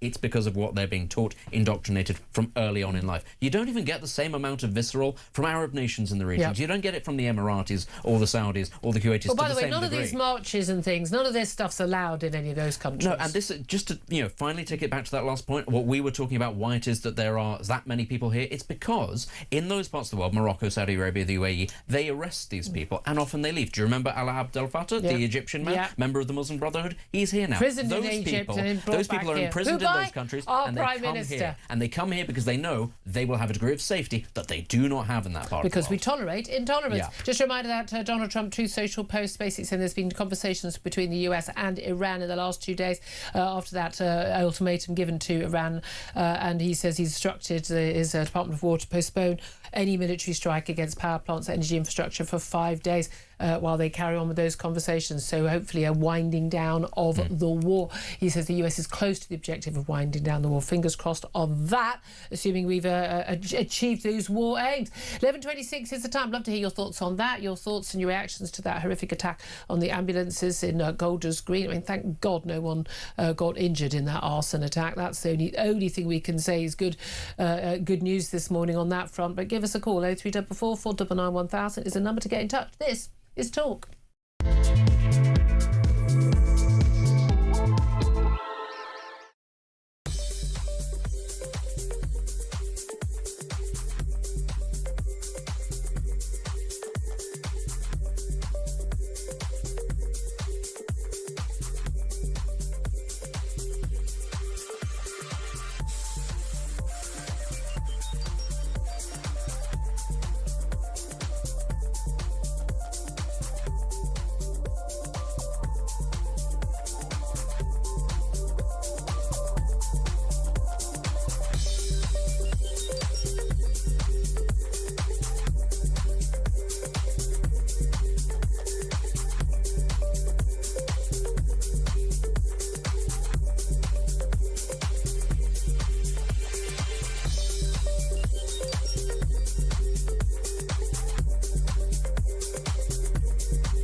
UK.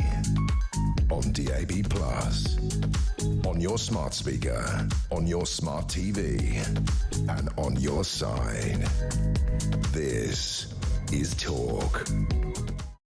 Good morning, welcome back to the show. 11:28 is the time. Let's get straight to your calls. 0344 499 1000. Some of your messages and texts and tweets as well.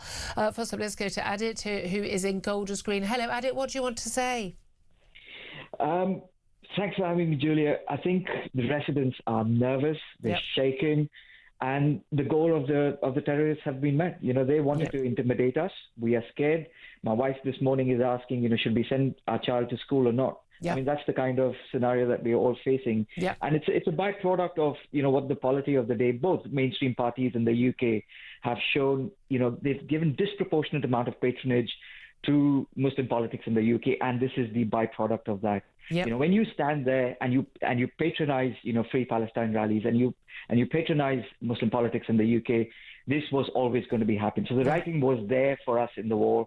We just missed it. And now, as a consequence, you know, you will have the Keir Starmers and the various politicians and coming saying that, you know, we are very sorry about this, and yet they will go on and, you know, provide 40 million pounds of, you know, security to mosques, whereas other communities will continue to suffer the wrath of Muslim politics. Well, I mean, look, I mean, we know that the British taxpayer also, and the government also funds the community trust, you know, that does the work for the Jewish community. I mean, I don't want a tax on any, you know, on any religion, whether it's Muslim or Jewish, religious or charity, any or buildings of any. I don't want to tax on anyone, but it does seem to me that we've imported a lot of this problem.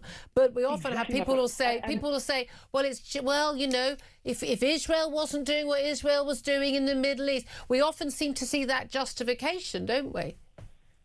Julia, my point is, as an Indian man, as a man from India who's migrated into Britain, has paid his taxes, I do not want to see foreign politics interfering on British streets. And that is what we've seen time and time again, whether it be the politics from the subcontinent, whether it be politics from the Middle East. We've got to stop advocating for politics of abroad being patronized on British streets. And that's what British society needs to stand up for. I think we've just lost our spine. We've forgotten how to demonstrate our spine and stand up to these kind of barbarity being shown on the streets of London. Given where we are, starting from this point, not where we would like to be starting from, what should politicians do now? What should the police do now? Well, for starters, I think we need to start proscribing international organizations like the IRGC as terror outfits. I mean, it's clear that, you know, Ashab al-Yamin, who allegedly have taken responsibility for this attack, and they've done this previously in Belgium and Netherlands. You know, this is an Iran-linked group where we're told, but we don't. Again, this is reports on Telegram and Julia, the same with Muslim Brotherhood. Why is the Muslim Brotherhood proscribed in the Middle East as a terror outfit, but not in Britain? I genuinely, I don't think that prescribing either of those groups will actually make a blind bit of difference to what's happening on our streets right now.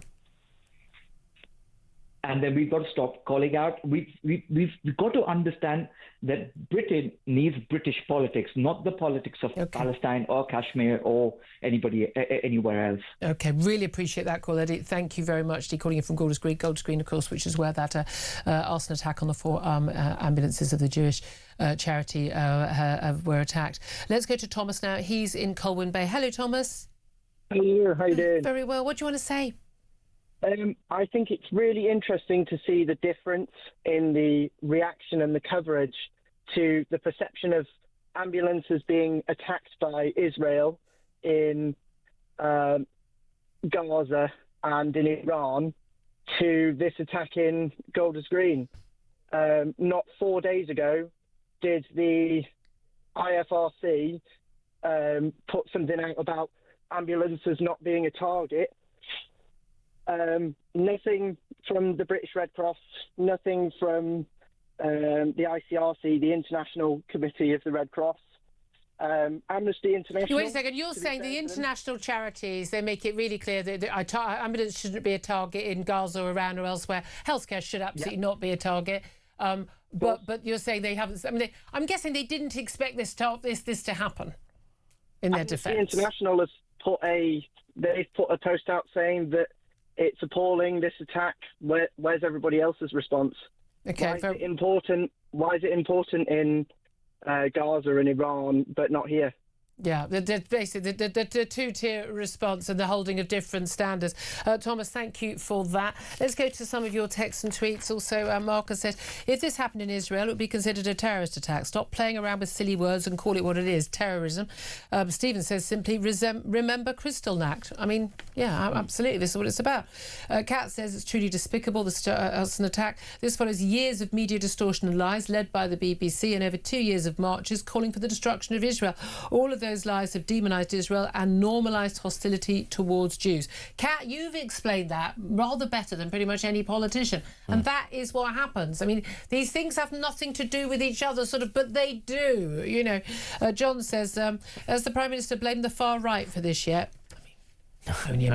God, but they've got their fingers crossed, haven't they? They're really hoping it will be. Eileen says, I wish Starmer would learn that appeasement never works. Flo says, blah, blah, blah. He's allowed the virus of anti-Semitism to spread. It's after Keir Starmer called the attack deeply shocking. And Deborah says he must realise that allowing the hate marches has fuelled anti-Semitism in the UK. I mean, yeah, I mean, I just don't think that that's even up for debate anymore. I really, really don't. We just allowed it to just fester and carry on. And it is something we've largely imported. When you look at the rise in attacks, anti-Semitic attacks in this country, you trying to get the stats for who are the perpetrators behind them, yeah, quite hard to do. But I'm pretty sure I won't be incorrect in saying who those perpetrators largely are. 11:35 is the time. We're going to take a quick break and then we're going to be talking about the Home Secretary and her bid to deport thousands of migrants before they can appeal. Well, very good luck with that, Shabana Mahmood, but I'm not entirely sure the rest of the Labour Party is on board. That's up next. This is Talk.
Across the UK, on DAB+, on your smart speaker, on your smart TV, and on your side.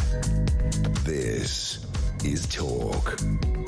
This is Talk, the Home of Common Sense. 11:36 is the time. Let's speak to my next guest now. He's Laurie Wastel. He's Associate Editor at The Daily Sceptic and joins us to talk about, well, the latest cunning plan to deal with illegal immigration to this country by the Home Secretary, Shabana Mahmood.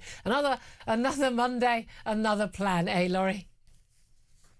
Well, quite, Julia. It is, yes, a cunning plan, an interesting plan, I think it's fair to say. So what's going on here is the Home Secretary has realised, as many people have, that the asylum system is really a merry-go-round in many ways, with all these appeals that migrants can lodge endlessly to keep them in the country. And so what she's saying is that she will be deporting migrants before them having had their appeals heard to countries that are deemed to be safe. This is a fairly large list of countries that it's not all of the ones we might want to be on there, and therefore those appeals will be heard in foreign countries. So, it's not nothing. But there's, well, so they still get the chance to appeal, but they're going to have to appeal from across from the overseas. But hold on a minute. Weren't the Tories talking about this at some point when they were in power? And didn't Labour go, this is an outrage?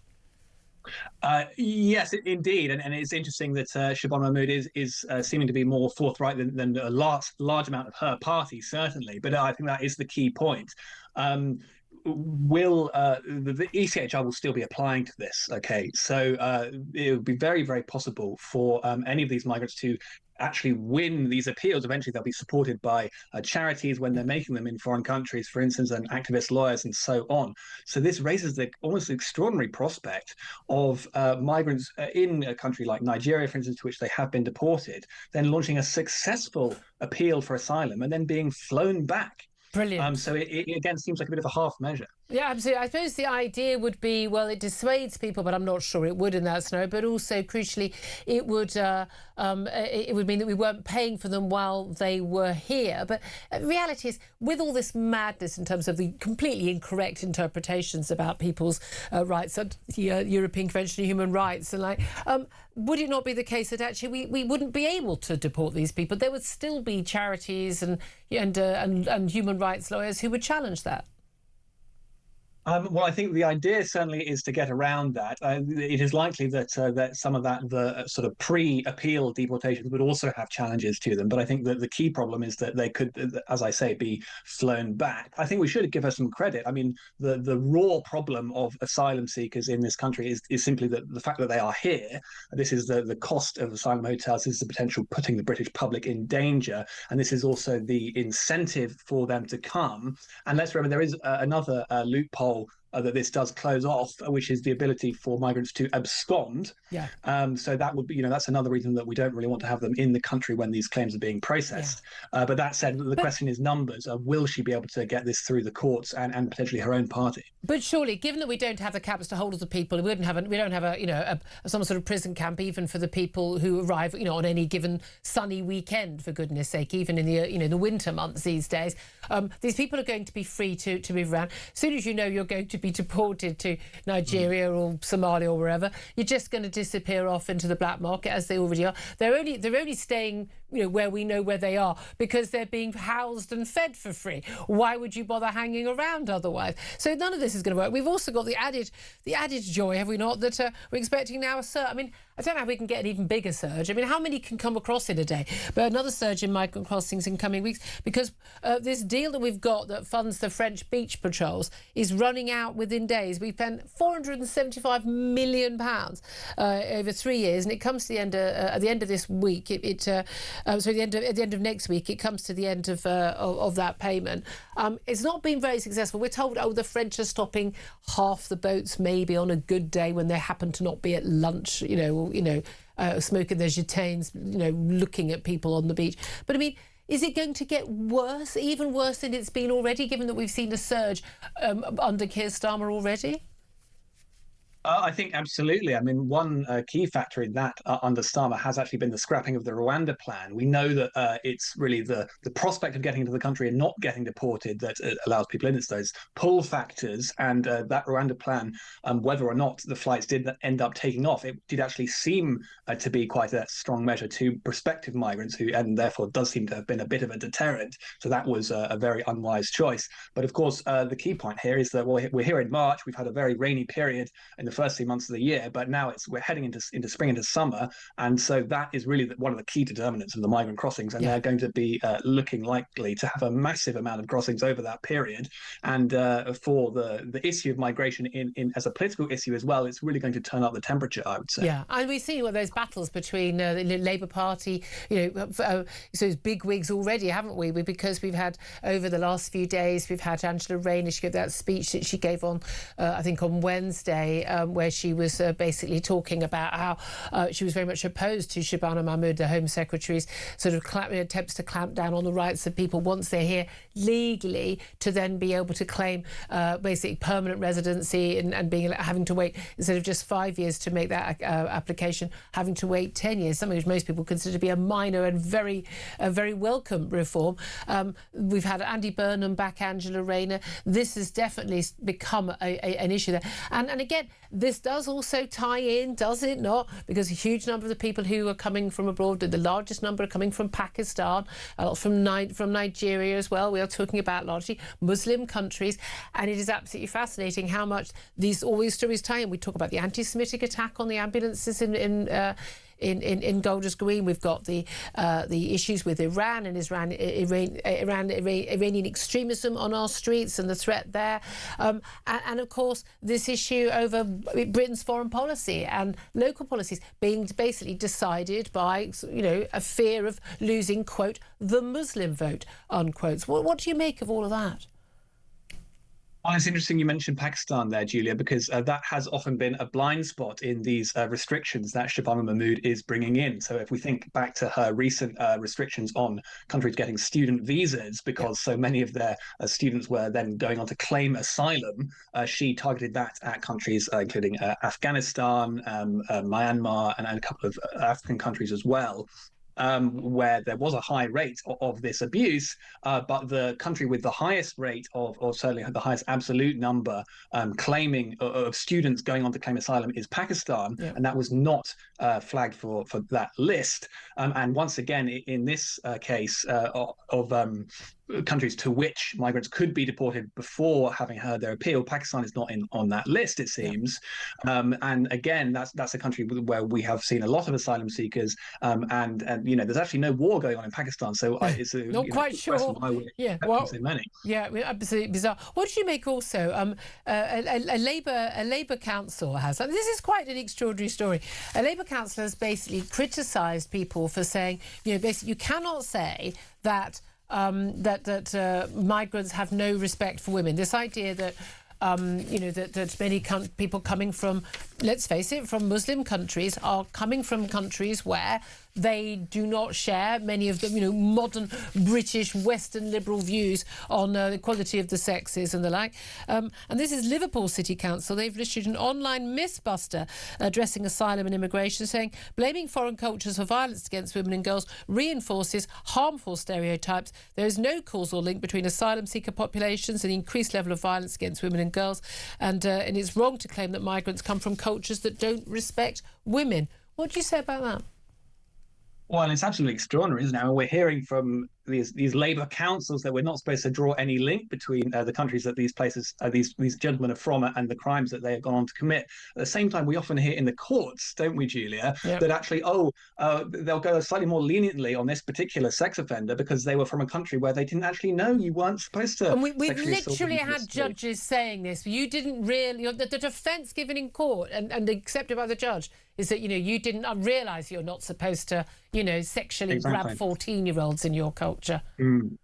Yeah. So which one is it? And yes, it's very clear that these are countries with different cultural values, and this is why so many of these attacks are happening. I think there's the issue with illegal migration and asylum seeker crimes, which have been happening in particular in the last 2 or 3 years. But of course, there is also the grooming gangs, and this is a much more widespread systematic abuse. But as central to that is the view of these white girls as really other, and as as it's been described, easy meat, essentially. And I believe that phrase was used in court at some point, wasn't it, by a defendant, I believe?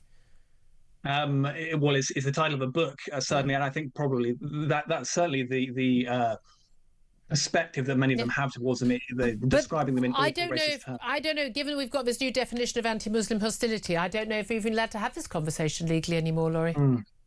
Indeed. Well, yes, and that is another unfortunate consequence of multiculturalism, really, that we have this amount of demographic change, amount of cultural change, and yet we're often told we're not really allowed to talk about it. Yeah, absolutely. Laurie Wastall, Associate Editor of the Daily Sceptic, thank you so much. Covered a lot of ground there. Benedict Spence, come back in whichever aspect of that conversation you want to. In particular, the thing that sort of really gets to me is this idea about respect for women and stuff like that, because ultimately it's not just one thing. We see the lack of respect for so many aspects of our society that comes from certain migrant communities, and the issue that many people have is not that people are coming in, it's that refusal to assimilate in the first place. And I'm afraid that does require several things. We've been talking a lot about Jewish people throughout this show, but it's women as well. But it's even basic little things, like, did you hear the story about the plans to restrict dog walking and stuff in certain parts of London because it offends certain members of the community? It's insane. No, but even, I refuse to not eat bacon because I'm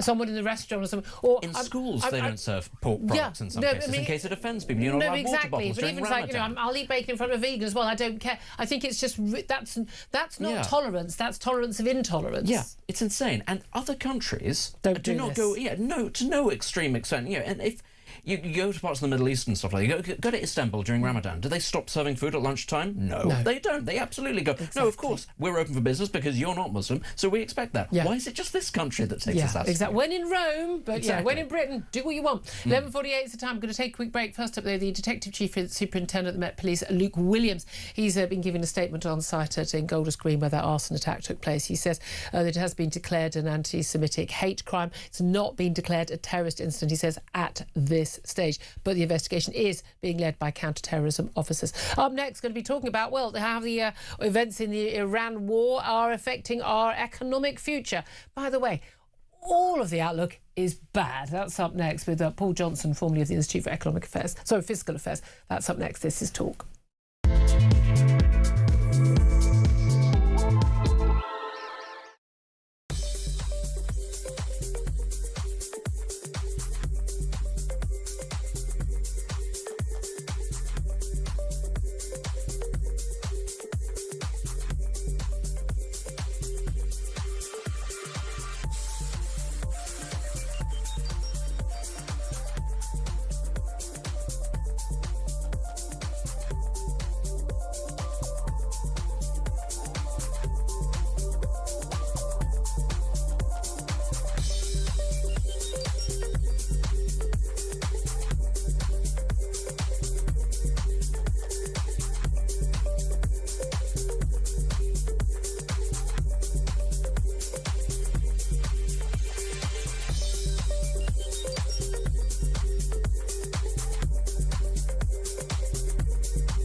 Crown is facing its gravest test in decades, and the royal tea from Talk is your front row seat. With royal reputations under pressure and probing questions about public trust, we unpack every twist and revelation with the biggest names in the business. From the throne room at Buckingham Palace to a mansion in Montecito, we follow every royal ripple. Never miss a moment of The Crown in crisis. Subscribe to the Royal Tea from Talk on the app or wherever you get your podcasts.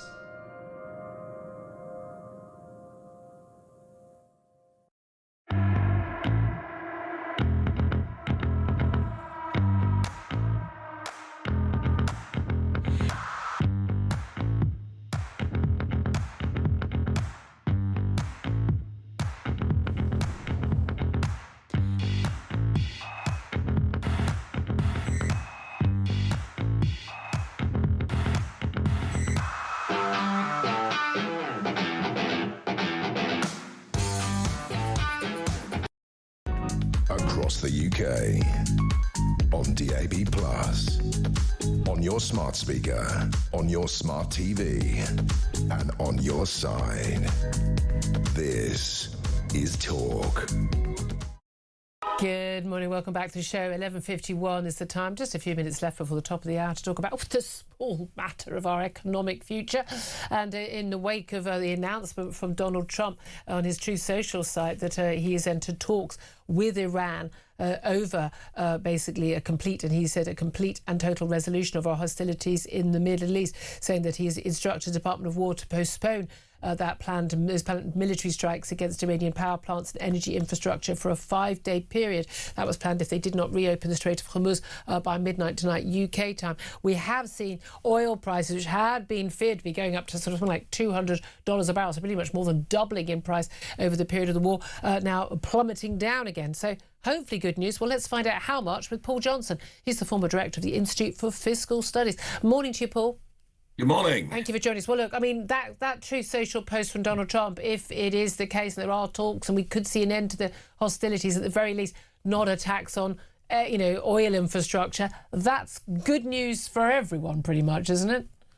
Well, let's hope so. I mean, we've been saying throughout this conflict that the economic consequences will depend essentially entirely on how long this goes on. So if this is really an indication that hostilities are going to come to an end, well, the consequences won't be nil, and we will still suffer some continuing increase in energy costs, but they won't be anywhere near as bad as they would have been had this if this were to continue on for months and months. So who knows quite what Donald Trump's going to do next? That's the thing. The unpredictability. This is a glimmer. The unpredictability is part of the problem, is it not? I mean, that's the concern. I mean, we've got lots of fears of where the economy is going. We've got the Prime Minister's chairing this COBRA meeting this afternoon. The Bank of England governor is going to be one of those people attending it, along with the Chancellor and the Foreign Secretary, and really helpfully Ed Miliband, taking us all back to the dark ages, one wind turbine at a time secretary.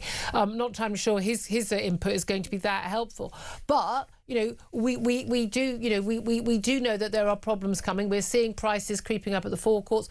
We're told, because we need fossil fuels for things like fertiliser. We're looking at costs of our food going up, our energy bills going up by perhaps another £300 this year after the next price cap ends. And this comes, of course, just ahead of April, where of course we've got all those other little taxes, council tax going up, the tax thresholds frozen. Things are going to start getting very tight for an awful lot of British people, aren't they? Yeah, I mean, this will. I mean, there is a little bit of positive news in April, in that some of the green levies are being taken off energy bills. So we'll have a short period of a little bit of help there, but then come the next change in July, then things will go up several £100s, which will more than outweigh those impacts. You're also right, of course, about the freezing of the tax allowances. I think that's the 5th year in a row now when tax allowances have been frozen. That is a mighty big increase in taxes. And actually, if you look over this Parliament, indeed you look over this decade, people's earnings aren't going up very fast, but their incomes are going up much less fast, because taxes as a whole are going up. And that, of course, reflects all of these years of huge deficits and big increases in spending, because this is also big spending increases over this period. But as you go back to that COBRA meeting, yes, I mean, they're going to be talking about the fact that, I mean, a month ago, people thought the Bank of England was going to have a couple more interest rate cuts this year. They're now talking about 3 interest rate increases. That's clearly going to be a big issue for anyone with a mortgage. It's also a big issue for the economy, because you might need to do that to keep inflation down, but with an economy that's stalling, you increase some interest rates, you put more of a stalling effect on the economy. That's more pressure on the government actually to spend more, but the government's really not got much room. And they can't borrow anymore because of the cost. I mean, are we at the risk of stagflation? It's this idea that we could actually have stagnation, we could go into recession, but also still have a high inflation? Well, I mean, let's hope not. Let's hope that Donald Trump is going to do what he says he's going to do. But the answer to your question is yes, there is a risk. There's exactly a risk of that, because that's exactly what would happen if we get the higher inflation as a result of what's going on in the Middle East. The economy slows down. The Bank of England increases interest rates, slows it down further, and the government's constrained about what else it can do. There is a real, again, let's hope this stops soon, but there is a real possibility. If energy prices get higher, and they're getting significantly higher, we get worse off. I mean, there's just no getting around that, and that will manifest itself in some combination of higher prices and lower real earnings in that sense, or lower employment and lower living standards in that sense. I mean, we can't. In the end, you just can't escape that. I mean, this is just making us worse off. I mean, and that's the word. We've had a warning from the International Energy Agency, basically saying that oil crisis, certainly before this statement from Donald Trump this morning on Truth Social, is worse than what we saw in the 1970s. I think you and I are both old enough to remember that. But also the 2022 Ukraine war, and obviously we saw that impact, of course, not just on oil prices, but also, supply of fertiliser, food and everything. We saw that we got to 11.1% inflation in this country. But basically they're saying it could be this combined. If we look at things backing off and we're not looking at things escalating as we were fearing, certainly even just a couple of hours ago, that will be good news. But even if, let's say, the Iran war was over today, you know, if that happened, Strait of Hormuz was reopened, energy production continued, would that be the end of the problems, or is a lot of that already built in terms of those higher petrol and diesel prices, higher heating costs, higher food costs?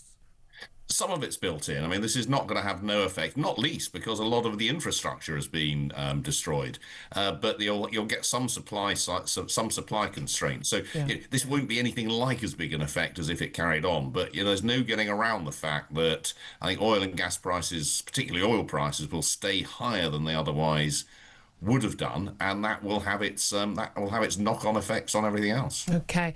Oh, and on that happy note, Paul Johnson, happy Monday, everybody. Sorry, I just missed that. What did you say? You never want to talk to me if you want to get cheerful. Paul Johnson, Mr. Happy, former director of the Institute of Fiscal Studies. Thank you. I know we want the honest analysis, do we not? And we've also had, have we not, Benedict Spence? We had petrol station bosses. They've hit out at Lord Walker, Richard Walker of Iceland, not the country, the shops. They've hit out. He's the actual cost of living czar for Labour. He claimed drivers were being ripped off at the pumps. They're saying no, that's actually not true. Prices are going up for us. I mean, and that is the reality. Oh, you can't shield people from this. No, stuff. you can't. And it was very classic Labour politicking, saying, "Oh, there's price gouging going on." It's like, no, the market reacts because prices go up. It's nothing to do with greedy bosses or anything like that. But of course, that's Labour's default response, isn't it? It's evil rich. But even the big oil companies, it's just like, well, hold on a minute, the price has gone up, and most of the price we pay, by the way, is tax. Or it's either VAT, it's fuel duty, it's other surcharges. So if the government wants those prices to come down, maybe they should stop price gouging. All of us. Maybe they should stop doing that. Price gouge. That's for sure. Anyway, plenty more coming up. Delighted to say up next we're going to be talking to Richard Dannett, Lord Dannett now. He's the former head of the British Army, about that attack on Diego Garcia, where we are with what Donald Trump has said in talks with Iran and what happens next. This is Talk.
Across the UK, on DAB+, on your smart speaker, on your smart TV, and on your side. This is Talk.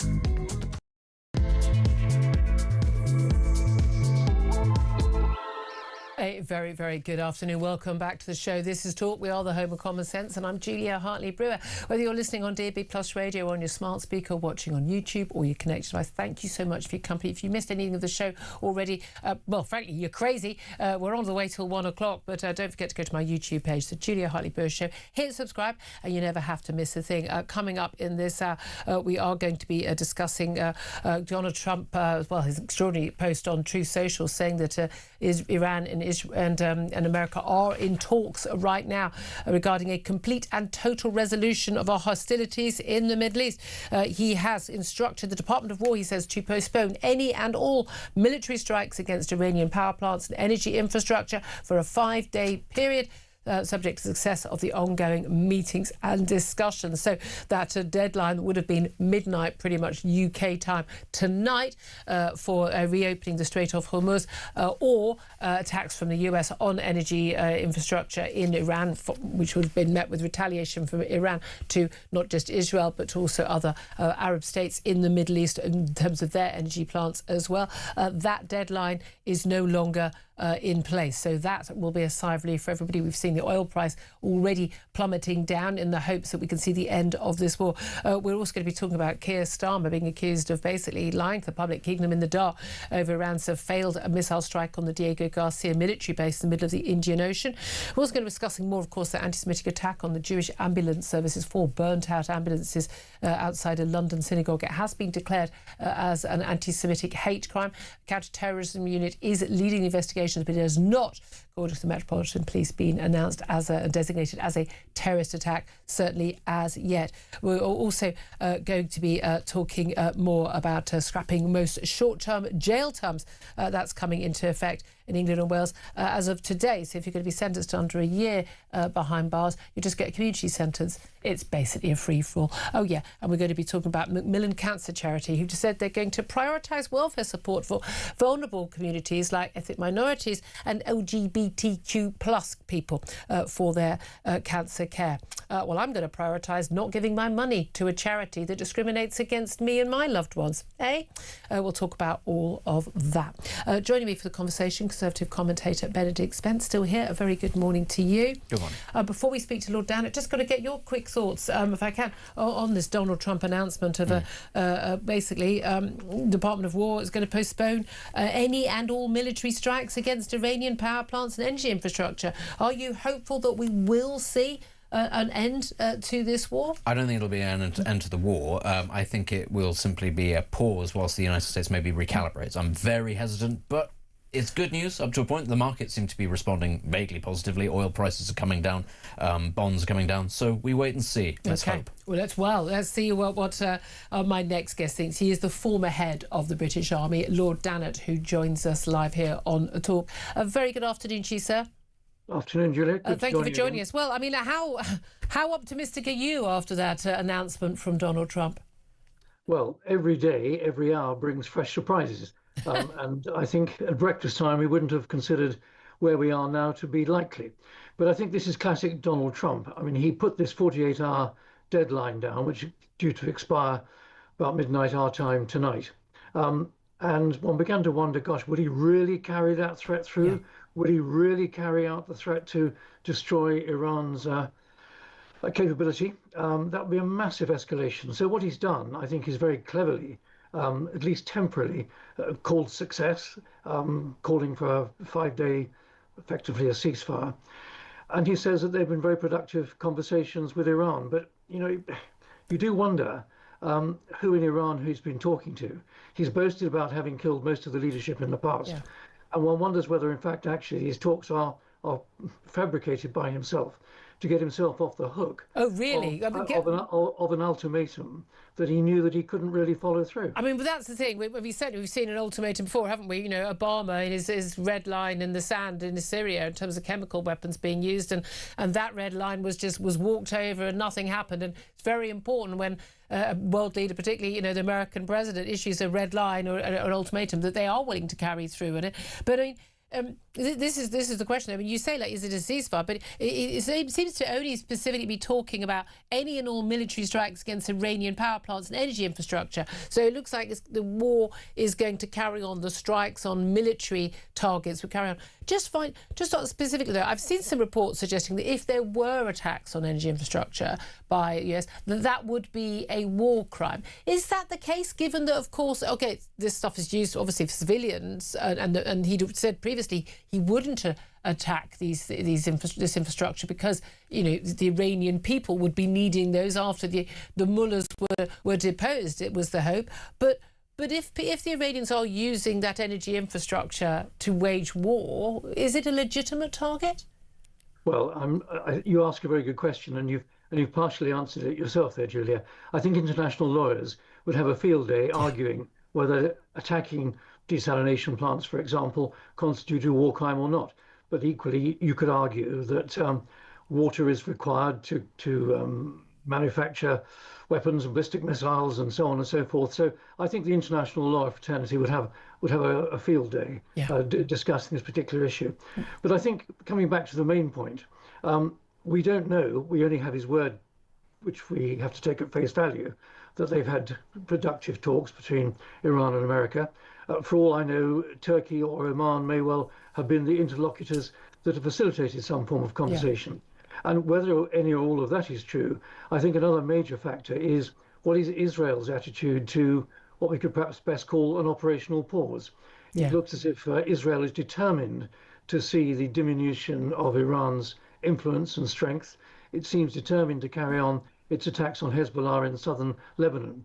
So I think it'll be interesting to see whether Donald Trump is able to lean on Prime Minister Netanyahu to actually rein the Israelis back. Yes. And that's not a given. And there's been quite a lot about, actually, they've got very different war aims, haven't they? Interestingly, just while we were talking, the Fars agency, news agency in Iran, has said there's been no contact with the US. They again, directly addressing the point you made, what proof do we have there has been this conversation?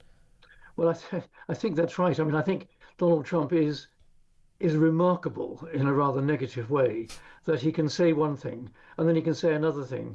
And frankly, no one really knows where the truth lies. I think the positive is that it looks now as if he's not going to smash up and obliterate Iran's civil infrastructure and energy infrastructure. And that has to be a good thing for Iran, obviously, but I think it's also a good thing for world trade and for the world economy, because I think we were all staring down the barrel at breakfast time this morning. A really serious and ongoing economic crisis. Now, whether that will rematerialise, heaven only knows, but at least we've got a crumb of comfort, I think, now. Well, indeed, we're often told, aren't we, that, you know, politicians will talk about, you know, their political aims and diplomatic aims, and, you know, war is the extension of diplomacy by other means, and they would seek help from advice from people like you, when you were former head of the British Army, in terms of the tactics of how military can be used to achieve any of those aims. Are you convinced that you know what the strategic aims of this war are? Well, I think we thought we knew at the start. I think there were three. One was to reduce, if not remove, Iran's capacity to generate a nuclear weapon. Second, similarly, their ballistic missile capability, much reduce that so it couldn't strike Israel and US bases in the Gulf region. And then thirdly, this clearly stated, but then walked back from, objective to get regime change. Now, I think most people realize that you're not going to get regime change by purely bombing from the sky. A regime change will only come in Iran if the people of Iran want it. And I think there's a contrary effect here, that because the Americans and the Israelis have been so tough on Iran, that even people who were questioning their support of the regime are probably toughening their support now, because they frankly don't like being kicked around by the Americans and the Iranians. So I think two of the three objectives can be largely achieved. The third one won't. Whatever else Donald Trump thinks he's doing, you've got to read inside his own mind if you can. Yeah, although, of course, I think he was rather clear, wasn't he, that, you know, this was an opportunity for the Iranian people to rise up in the face of the IRGC, if they could, but it wasn't going to be something regime change wasn't something that the Americans were going to, go into Iran to achieve. You mentioned ballistic missiles and that ballistic missile threat not just to Israel but to US bases in Arab states around the Middle East. But of course, we've also seen that a missile attack thankfully failed on Diego Garcia, US and British base in the middle of the Indian Ocean, suggesting, against what appears to have been all the military intelligence so far, that Iran does have weapons which can reach pretty much twice as far range as we thought, which meant they could hit London, Berlin, Paris and elsewhere. How concerned are you about what knowledge we have about what potential threat Iran poses to the West generally, not just even to the Middle East, and what needs to be done about it?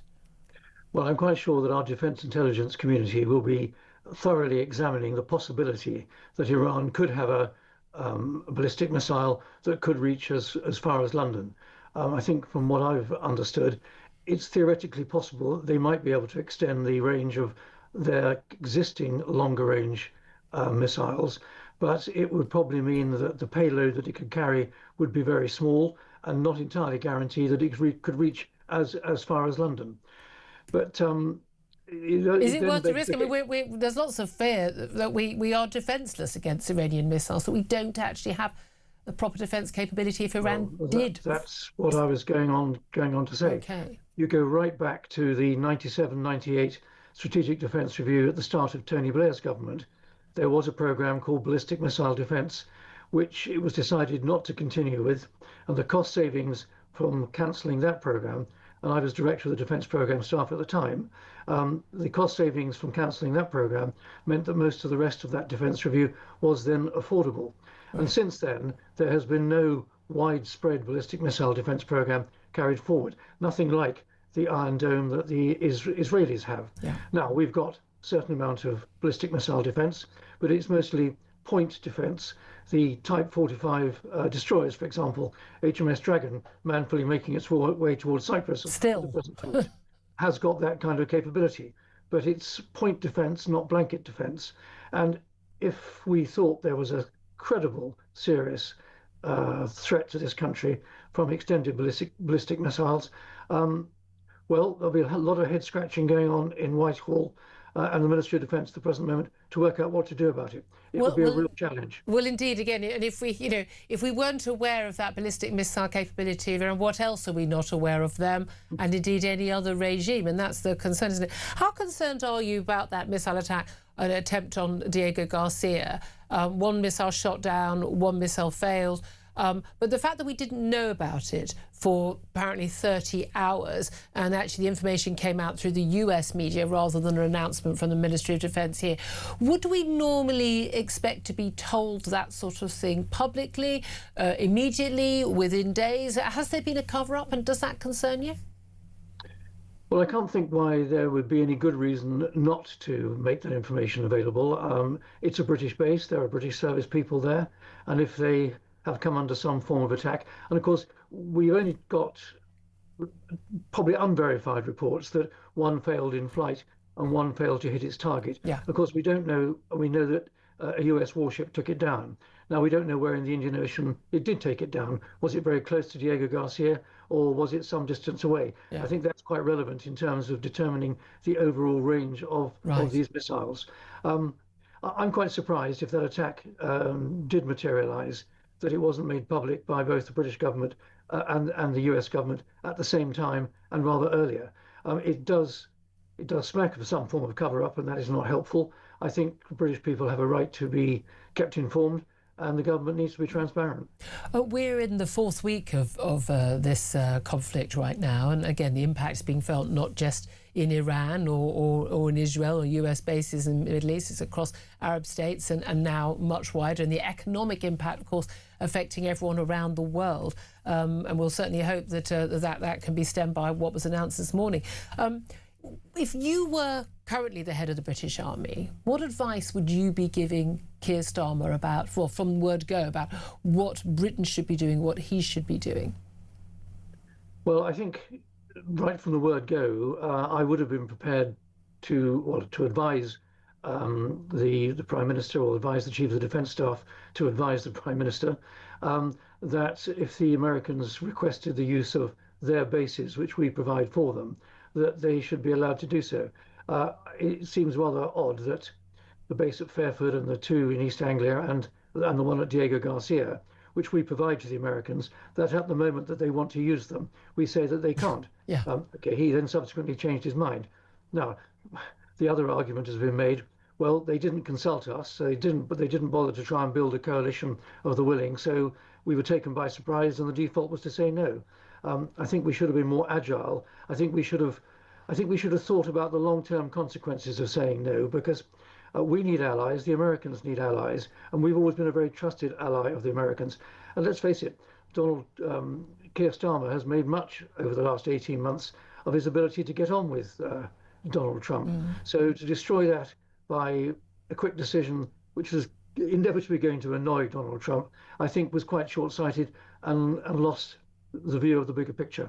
I realise as a military man you don't normally do politics, but can I ask you, are you concerned, as many have expressed, that British military and tactical and diplomatic decisions are now often being made based on concerns about particular communities and how they vote in this country? Whether we've seen the last general election, we saw those 5 MPs for Gaza, we saw the Gorton and Denton by-election and votes going with the Muslim community there, in Manchester, going to the Green Party on the issue of Gaza and international politics.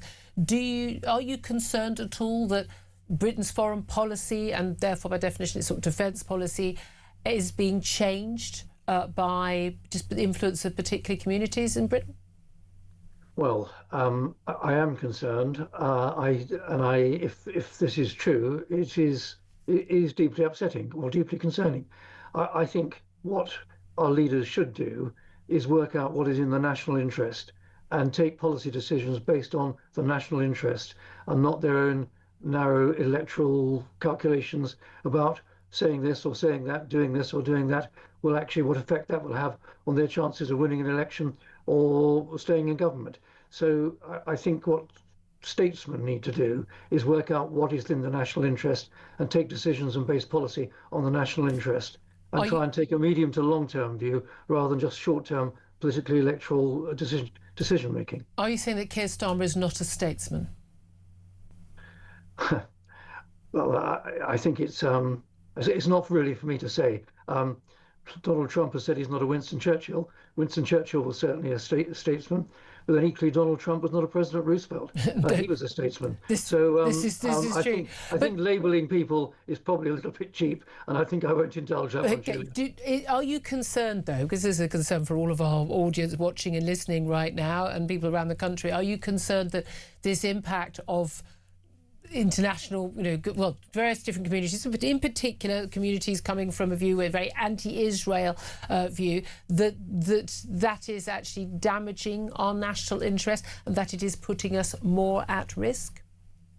Well, I think everything that happens in the world these days tends to be interlinked.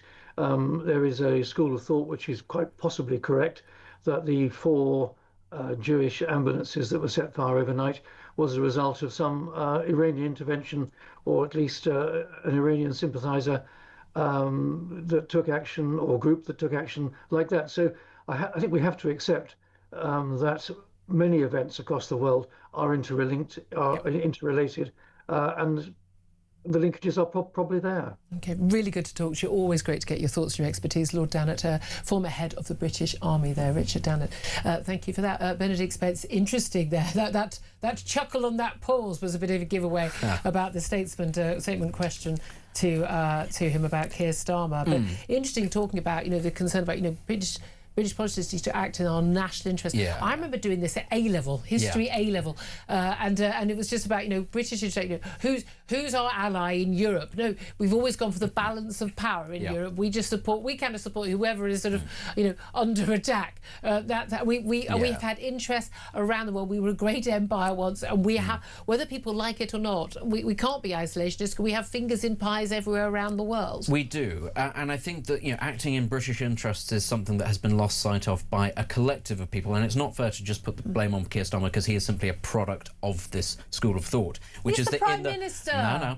in the post-imperial age that Britain has to still continue to act as though it is representing and acting for people around the world. It can't do that, though. It can't, if it doesn't, look after itself first. That's the only reason Britain became an empire, because it was strong and powerful at home. Until you get those basics, fundamentals right, you can't be everything. What, had reliable and cheap and affordable energy sources? Energy, industry, a strong military, rule of law, those all come back to... They all come downstream of coal, basically. But that's the thing. Until you have those basic building blocks there and a rigid system, a robust system, actually you can't be everything to everybody. The United States can do it up to a point because it has those things. China increasingly is flexing its muscles because it has those things. We don't. And until we get to that point, there's no point. I just think we're all very relieved that Ed Miliband, the Energy Secretary, is going to be at this meeting, this COBRA meeting today about our future. I mean, genuinely, he's the problem, not the solution. That's the biggest issue. It's incredibly depressing that a man who was soundly rejected by the British, and go back to what I was saying about us not really living in a democracy, the British public had the option of Ed Miliband. And they said no, and yet he's been foisted back on us, and he is in charge of the very building block that is most important. But this is the key thing. You think, he's only Energy Secretary. No.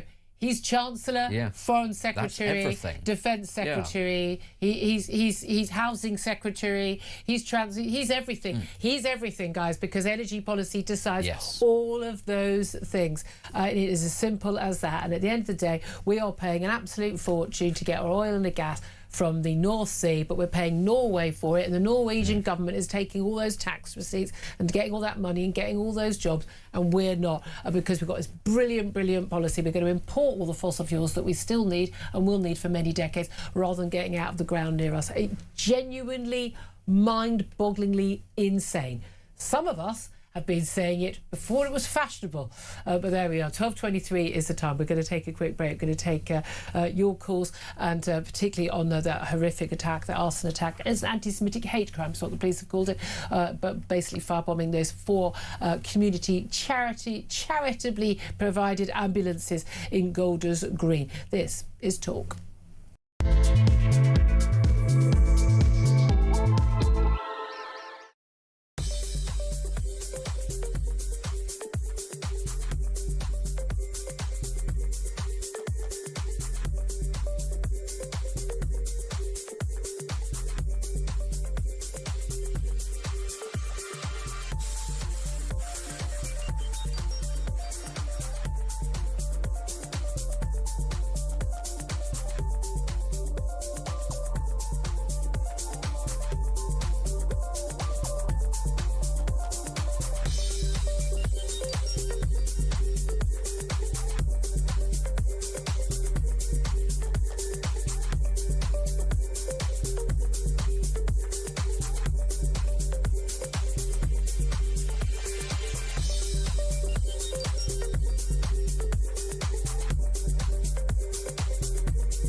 Is facing its gravest test in decades, and the royalty from Talk is your front row seat. With royal reputations under pressure and probing questions about public trust, we unpack every twist and revelation with the biggest names in the business. From the throne room at Buckingham Palace to a mansion in Montecito, we follow every royal ripple. Never miss a moment of The Crown in crisis. Subscribe to the royalty from Talk on the app or wherever you get your podcasts.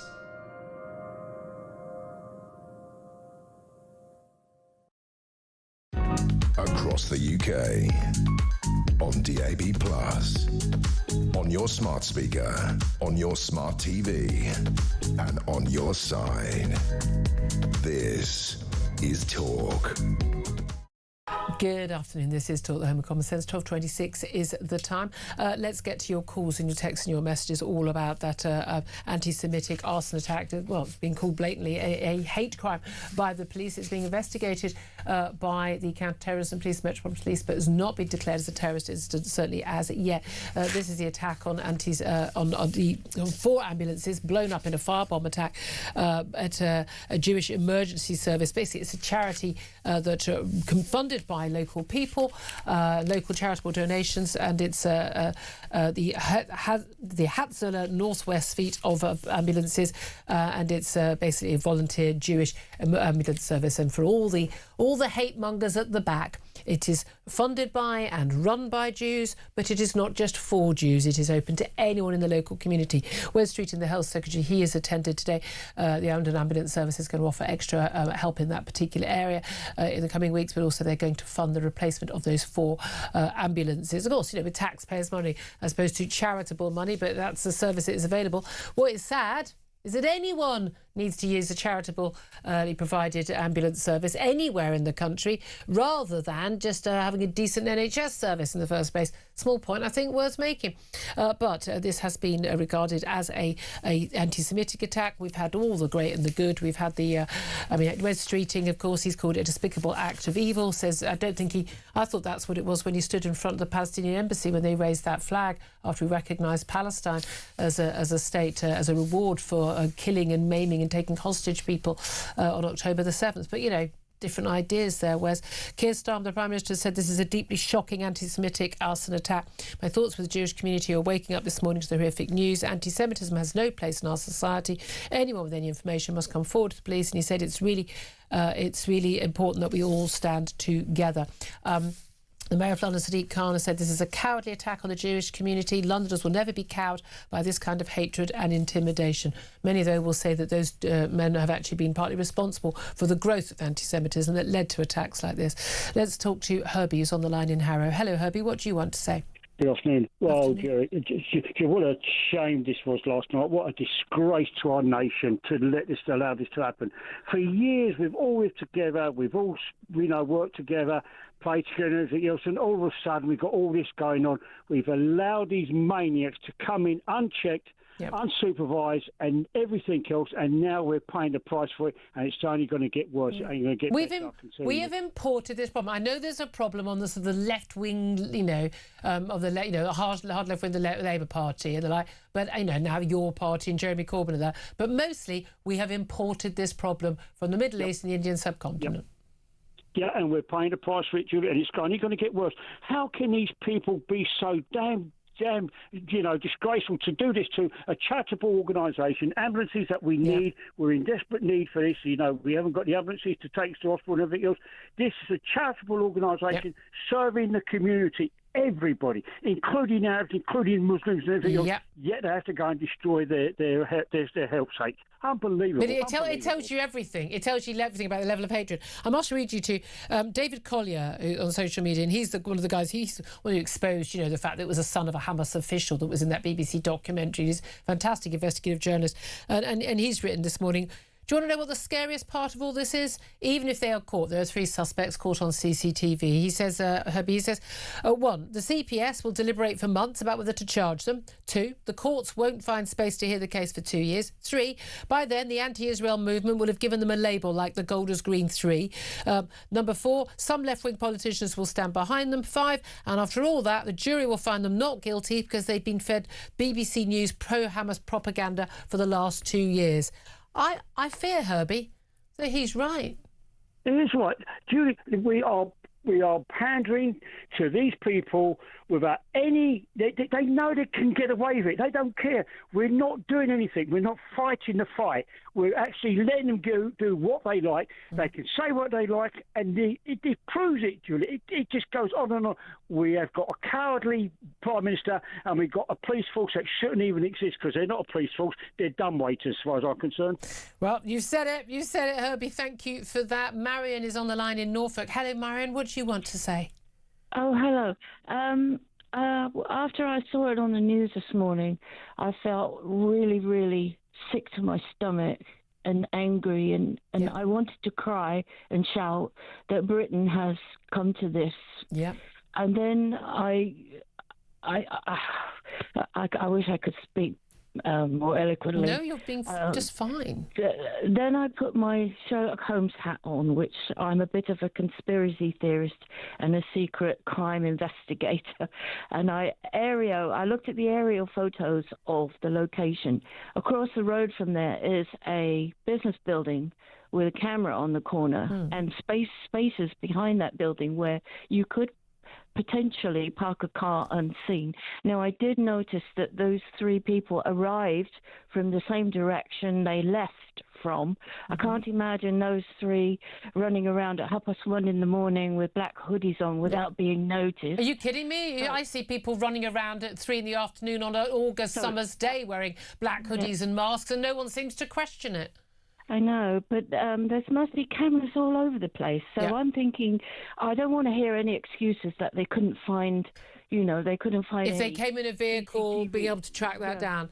Well, we know there's a lot of CCTV around there. Again, provided like the synagogue, for instance, this ambulance station is basically by the synagogue, and of course they have to have that security because we know about those attacks there. Well, we shall certainly hope, and I would like to think there's some pressure on them. But again, when those guys, I know I yap on about this, but this tells you everything. A few years ago, people coming down from the north, and they're driving in their open-top car, and they're shouting about raping Jewish wives and daughters in the middle of the street, waving their flags, got the number plate, got the identity of these men, and then no one was ever actually charged with a crime. And I'm sorry, if that isn't a crime, why would you think that anyone is going to be put off from committing a crime like this? I mean, thankfully, no people were killed. That's all I can say.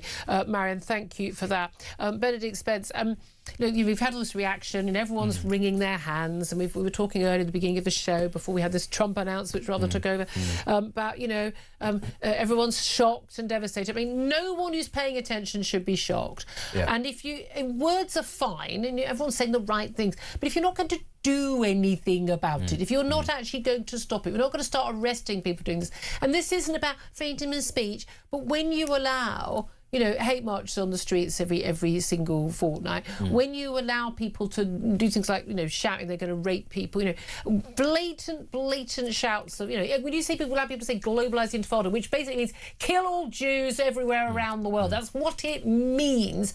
When you allow that, what do you expect? Yeah, of course. This is the state deciding that it's going to interfere in people's lives in some aspects and just not bother to interfere in others. And ultimately, I think they've got their priorities entirely wrong. They'll go after people for saying all sorts of things on Twitter, that are bad jokes or perceived in the wrong light. But when it comes to actual physical overspill into activity, into on the streets, they're nowhere to be seen. I just want to sort of pick you up. It's not really a criticism. One thing that you were saying, which is, thank God nobody's died.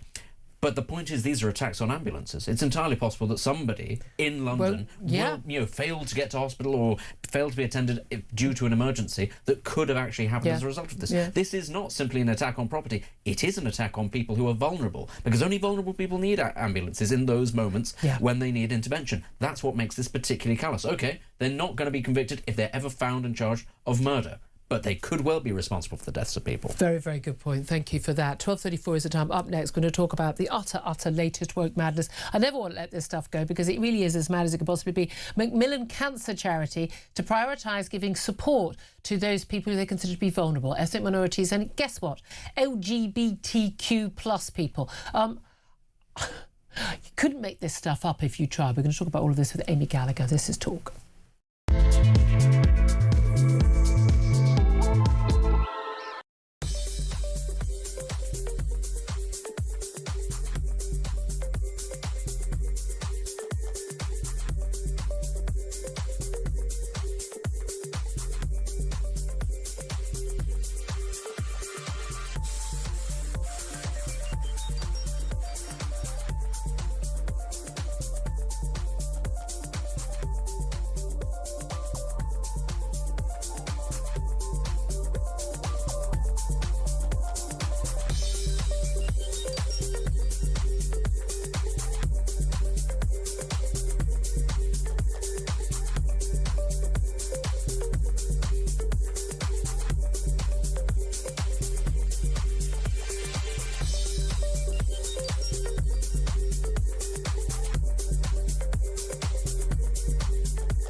Across the UK, on DAB+, on your smart speaker, on your smart TV, and on your side.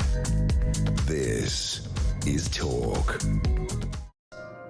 Good afternoon, welcome back to the show. 12:36 is the time. I'm Julia Hartley-Brewer. Benedict Spence also in the studio. I know you'll be wanting to put your tuppence worth in on this stuff. None of which is as important as an anti-Semitic attack. You know, let's just have Kristallnacht in our capital city reenacted, shall we? Or indeed the prospect that we may, according to Donald Trump, although it does appear the Iranians aren't saying the same thing, may see the end of this possibility of this conflict ending in the Middle East. But yeah, you know what? This other stuff does matter. And I do want to talk about the general madness in our country. And if you ask me, actually, the fact that we've got the madness of the horror of this attack on this Jewish charity set of ambulances is actually bizarrely linked to the woke madness we've been under, where basically common sense and decency have just been thrown by the wayside. Factual evidence, things like that, thrown by the wayside in the wake of woke ideology, which says, for instance, that Israel is always bad and Jews are at the top of the pile, but also that somehow Muslims are at the bottom of the pile, and of course any ethnic minority and anyone who says they are LGBTQAI plus or whatever the latest acronym is. And I want to talk about all of this right now with Amy Gallagher. She's a former NHS nurse. She worked for the Tavistock course famously, where those children were getting those puberty blockers, but she's also now a commentator on the New Culture Forum. Very good afternoon to you, Amy. Good afternoon, Julia. So much I want to talk to you about. Let's start, though, with Macmillan Cancer. Macmillan Cancer Support is a wonderful charity, at least I thought it was, offering support to people while they go to cancer treatment, advice, information. But, I mean, a lot of people, devastated and, worrying about benefits and getting work. And it's really important work. They have announced extraordinarily, because apparently they're a bit short of cash, they're going to prioritise access to their welfare advice for gay, transgender and ethnic minority cancer patients, or also those with existing health problems, as opposed to anyone else.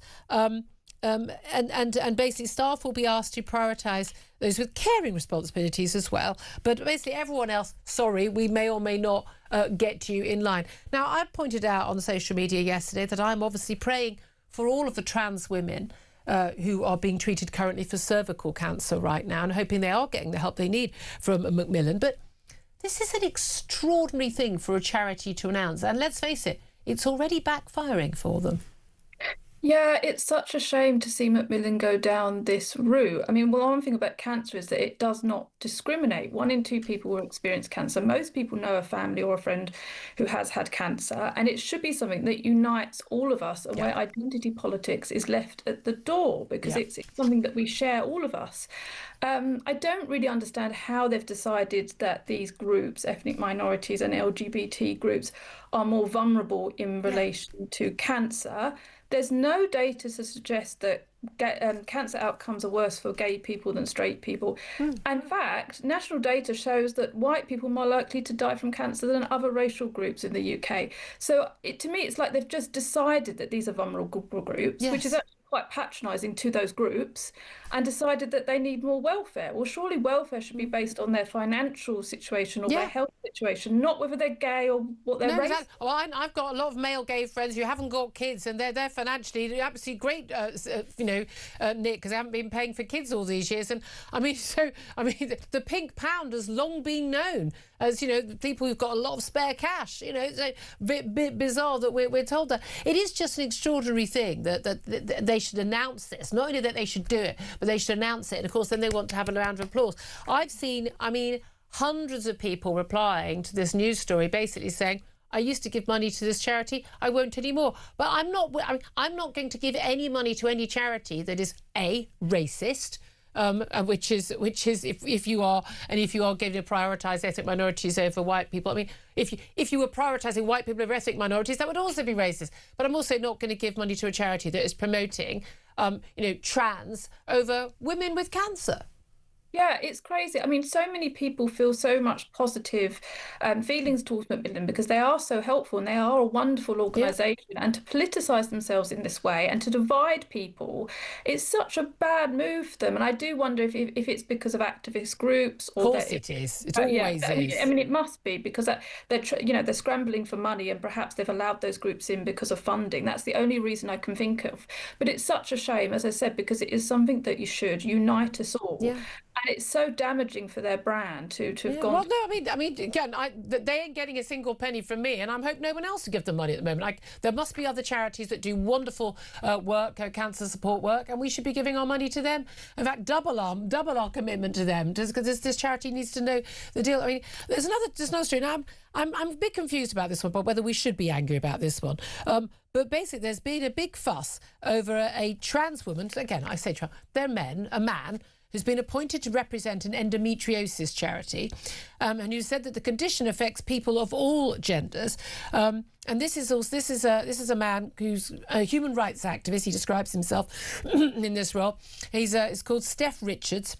He's been handed the role of Parliamentary Engagement Officer for Endometriosis South Coast.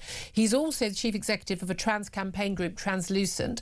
But basically, he is going to be doing this work for the charity. And an award-winning female novelist, Amanda Craig, she has said, "Look, this is absolutely ridiculous." She said, "This is like having a white person speaking on behalf of black people, and it's totally inappropriate. It's discordant and wrong." The Endometriosis South Coast have said that it's scientifically inaccurate to claim that only women experience endometriosis.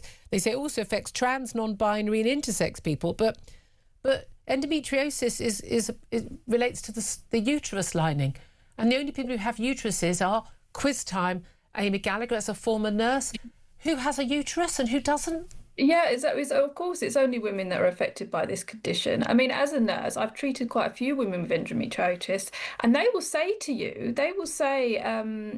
I've had symptoms of this condition for a long time, and it wasn't diagnosed. I didn't get the final diagnosis of endometriotis until I had further investigations, and they often say that they felt that there was a sexism involved and that their symptoms weren't taken seriously because they are just a bit whingy-moany. Yeah, there's female symptoms that related to menstrual cycle and infertility and so forth, and they felt that they were just fobbed off. So there already is an existing sexism around this condition. So to add insult to injury, the idea that the representative for women with this condition would be a man who feels that being a woman is just putting a dress on, therefore undermining the whole biology of women that suffer from this condition, is a further insult, because it just adds to the sexism on top of that. If he's a great communicator and he knows his stuff, I wouldn't have an issue. I wouldn't have a problem with a male doctor, providing a cure for this. I mean, I don't see why it needs to necessarily be a woman. I mean, does it need to be someone who's suffered endometriosis who's representing?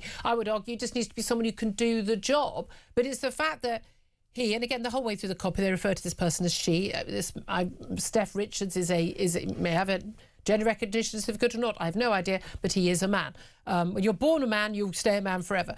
But the fact that they're saying nonsense things like that trans, non-binary and intersex people can suffer from this. I mean, a trans person, well, yes, if you identify as trans but you're born as a woman, yes, you may suffer from this. Non-binary, not a thing, because everyone is binary. And intersex people, that's a very, very tiny group of people, and that would be because, you're basically a woman and you've got a uterus. I mean, we are in mad territory. I mean, I agree with you. I don't have any concerns about a man talking about this issue if he's a clinician and he's got experience. But I think it's the fact that this is a man who says he is a woman based on the fact that he dresses up as a woman. And you then need to ask yourself, what are his motivations for wanting to represent this particular condition? Yes. Is it because he wants to undermine women's biology? Is it because he wants to mock them or make them feel that he has power over them? And that is what a lot of women will feel if they feel that the person representing them is basically someone who seems to suggest that women's biology isn't important, when their whole condition is about being a woman. So I think that's the issue. It's quite bad. I mean, again, we've got another completely mad story. We've got the girl guides have now got infighting over their ban on boys who identify as girls. Now, bearing in mind, the Scouts became open to boys and girls many, many years ago. The Girl Guides does exactly what it says on the tin. It's just for girls. And they basically, made it very clear that boys were not allowed to attend the Girl Guides, even if they identified as girls. There's now a splinter group called Guiders Against Trans Exclusion, GATE, and they're basically trying to turn local guide leaders into activists and basically forcing them to reverse that trans ban. Introduced one of the few organisations that actually listened to the Supreme Court ruling on this issue. But surely, if they've got an issue, they could just go and join the Scouts, can't they? Yeah, I mean, this is a bit like the Macmillan cancer story, because I suspect it's just trans activists again. Yeah. If you look at the organisers or the leaders of Girl Guides, I suspect that they're not wanting to ignore the Supreme Court ruling. The parents or the children that are attending Girl Guides, for them, it's not an issue. It's something where activists come in and then they put pressure on the people at the top. It's very top down. It's not led by parents or children or people that attend Girl Guides. It's people that have no interest in Girl Guides, other than the fact that it's got the word girl in it, and they want to try and change what that word means. So it's always from outside pressure. That's what always this is. And I don't understand why the leaders of these organisations can't just say no. Well, tell them to F off, frankly. Yeah, that's the thing. Everyone needs to start doing that. And these people go, oh, and it's just like, no, just tell them, don't care, not interested, go away. As soon as they get the pushback, these people will just go away. And this is children, remember. Girl Guides is for girls. There's no such thing as a transgender child. Nope. The process of gender reassignment surgery is something that adults go through. So a child is not trans. And most trans identifying people haven't had surgery anyway, or many not even. So either way, my daughter did a lot of this stuff. I didn't want her or her mates being in a tent or a room with a teenage boy, for goodness sake. Funny that, isn't it? Just what one final story, really brief, I've got to get to. This is extraordinary. Leeds Council head of HR basically wrote to council staff, offering counselling for them and safe spaces for them after the news arrived that Nigel Farage, the leader of Reform, was going to be visiting the city in the coming days. What do you make of that? Yeah, well, firstly, when any of these people claim to be anxious or distressed, I don't think any of it is serious. They probably need 3 weeks off over Easter. Well, and if they are genuinely anxious and distressed, which I find hard to believe, but if they do need to see a therapist because Nigel Farage is there, actually, all the evidence shows that the best treatment for anxiety is to face your fears. It's called exposure therapy. So I suggest they go and listen to Nigel Farage, because that's the best way to confront. I'm loving it. It's sort of like holding a spider, isn't it? That'll work. Yes. I'll tell Nigel I use that analogy. Emmy Gallagher, you're just a voice of reason and sanity. Thank you so much. Always good to talk to you. I mean, just got to get your response to that, Benedict. That would be great, but I tell you what, Nigel would be very tired by the end of that. If everybody had to have a sort of face-to-face 2 seconds with Nigel. If you've got time, Leeds Council, if you've got time to write that email, to read that email, attend any of those events, you ain't busy enough, you're not doing your job paid for by taxpayers. Nobody's thinking about Nigel in this situation, though. He might be very anxious about having to meet members of Leeds City Council. Absolutely. I would be. Certainly the head of HR. Poor guy, why does he have to go through this? Exactly. 12:48 is the time. We've got to have a laugh at some point in the show. It's been a grim show otherwise. 12:48 is the time. 49, sorry, is the time. Up next, we are going to be talking about... Here's some good news. It's a free-for-all for anyone committing crime now. What a surprise. As of today, if you do get sentenced to under a year in prison, you're not going to go to prison, you're going to get a suspended sentence. That's going to work out brilliantly, isn't it? We're going to be talking to former Solicitor General Robert Courts about that. This is Talk.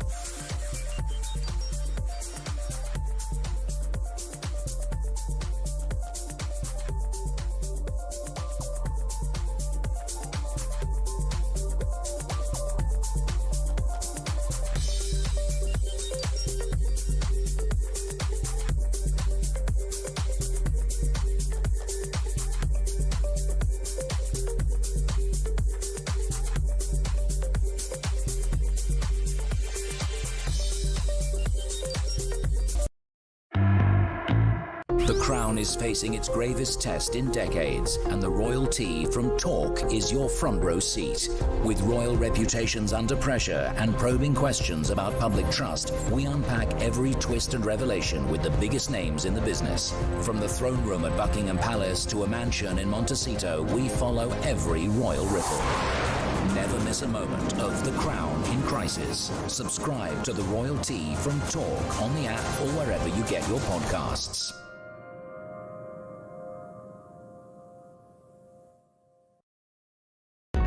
across the UK, on DAB+, on your smart speaker, on your smart TV, and on your side.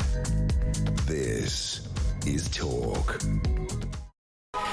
Good afternoon. Welcome back to the show. 12:51 is the time. Well, hopefully in the next couple of moments we're going to be talking to the Shadow Home Secretary, Chris Philp, who's live from Golders Green, that ambulance attack. We'll get to him when we can. First up, delighted to welcome the former Solicitor General, Robert Courts, KC, to the show. Good afternoon to you. Afternoon. Thank you for joining us. I want to talk to you about, a rather worrying development today. We knew this was in the offing, but it's happening as of today. Most offenders in England and Wales who would have faced up to a year in jail as of today are likely to receive no more than a suspended sentence under one of what many are calling the most significant changes to jail terms in decades, part of a whole load of reforms. Basically, stop handing out short prison terms unless there are specific, issues in terms of exceptional circumstances or violence. And basically, this is about cutting down the population in the prisons, but also encouraging those who are guilty to plead guilty earlier, because you're not going to wait for your prison term because you ain't going to go to prison. But surely this is going to be a disaster when it comes to deterring crime.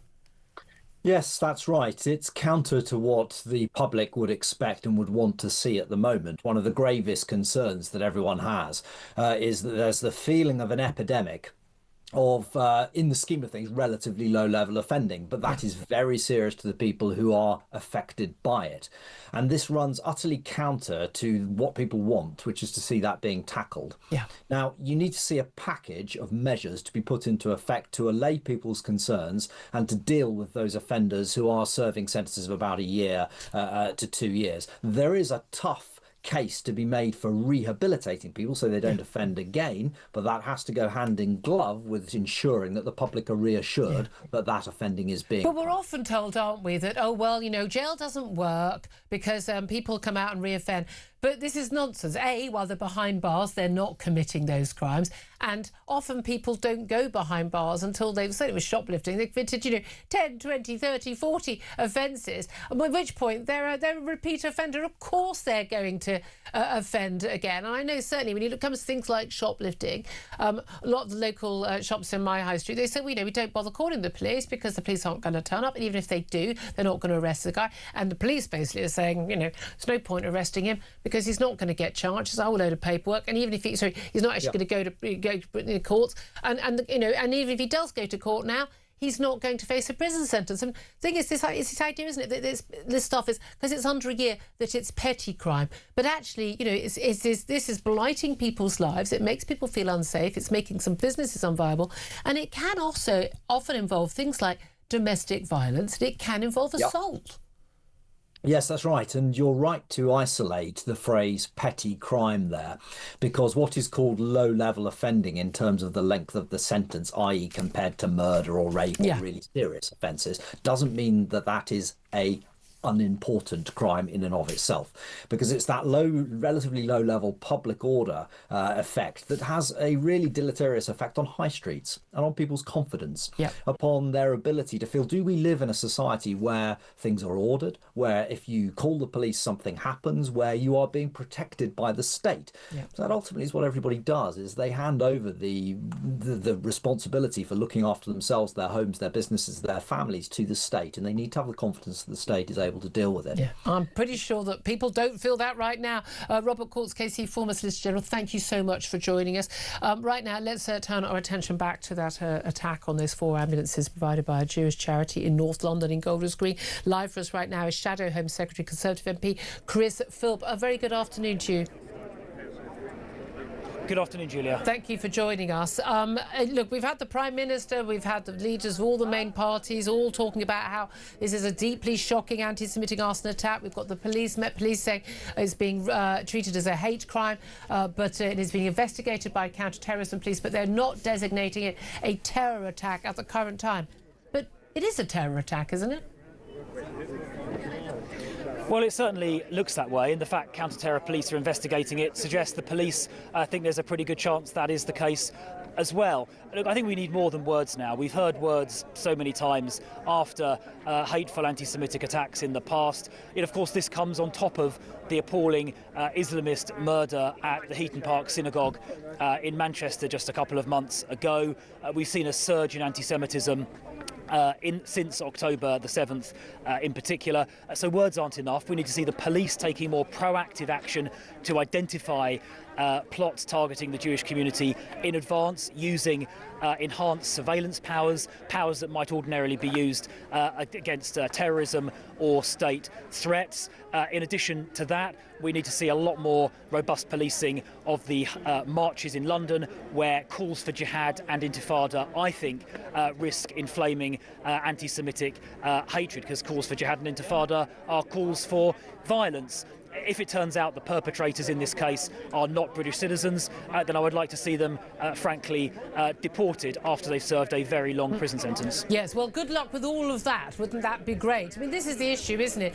When the Prime Minister says he's find this incident deeply shocking, I'm afraid that most people in Golders Green, and I know that area well, they don't find it deeply shocking at all. They've been waiting and watching, as indeed they sadly were not deeply shocked by, as you say, the Heaton Park attack, which left two members of that synagogue dead.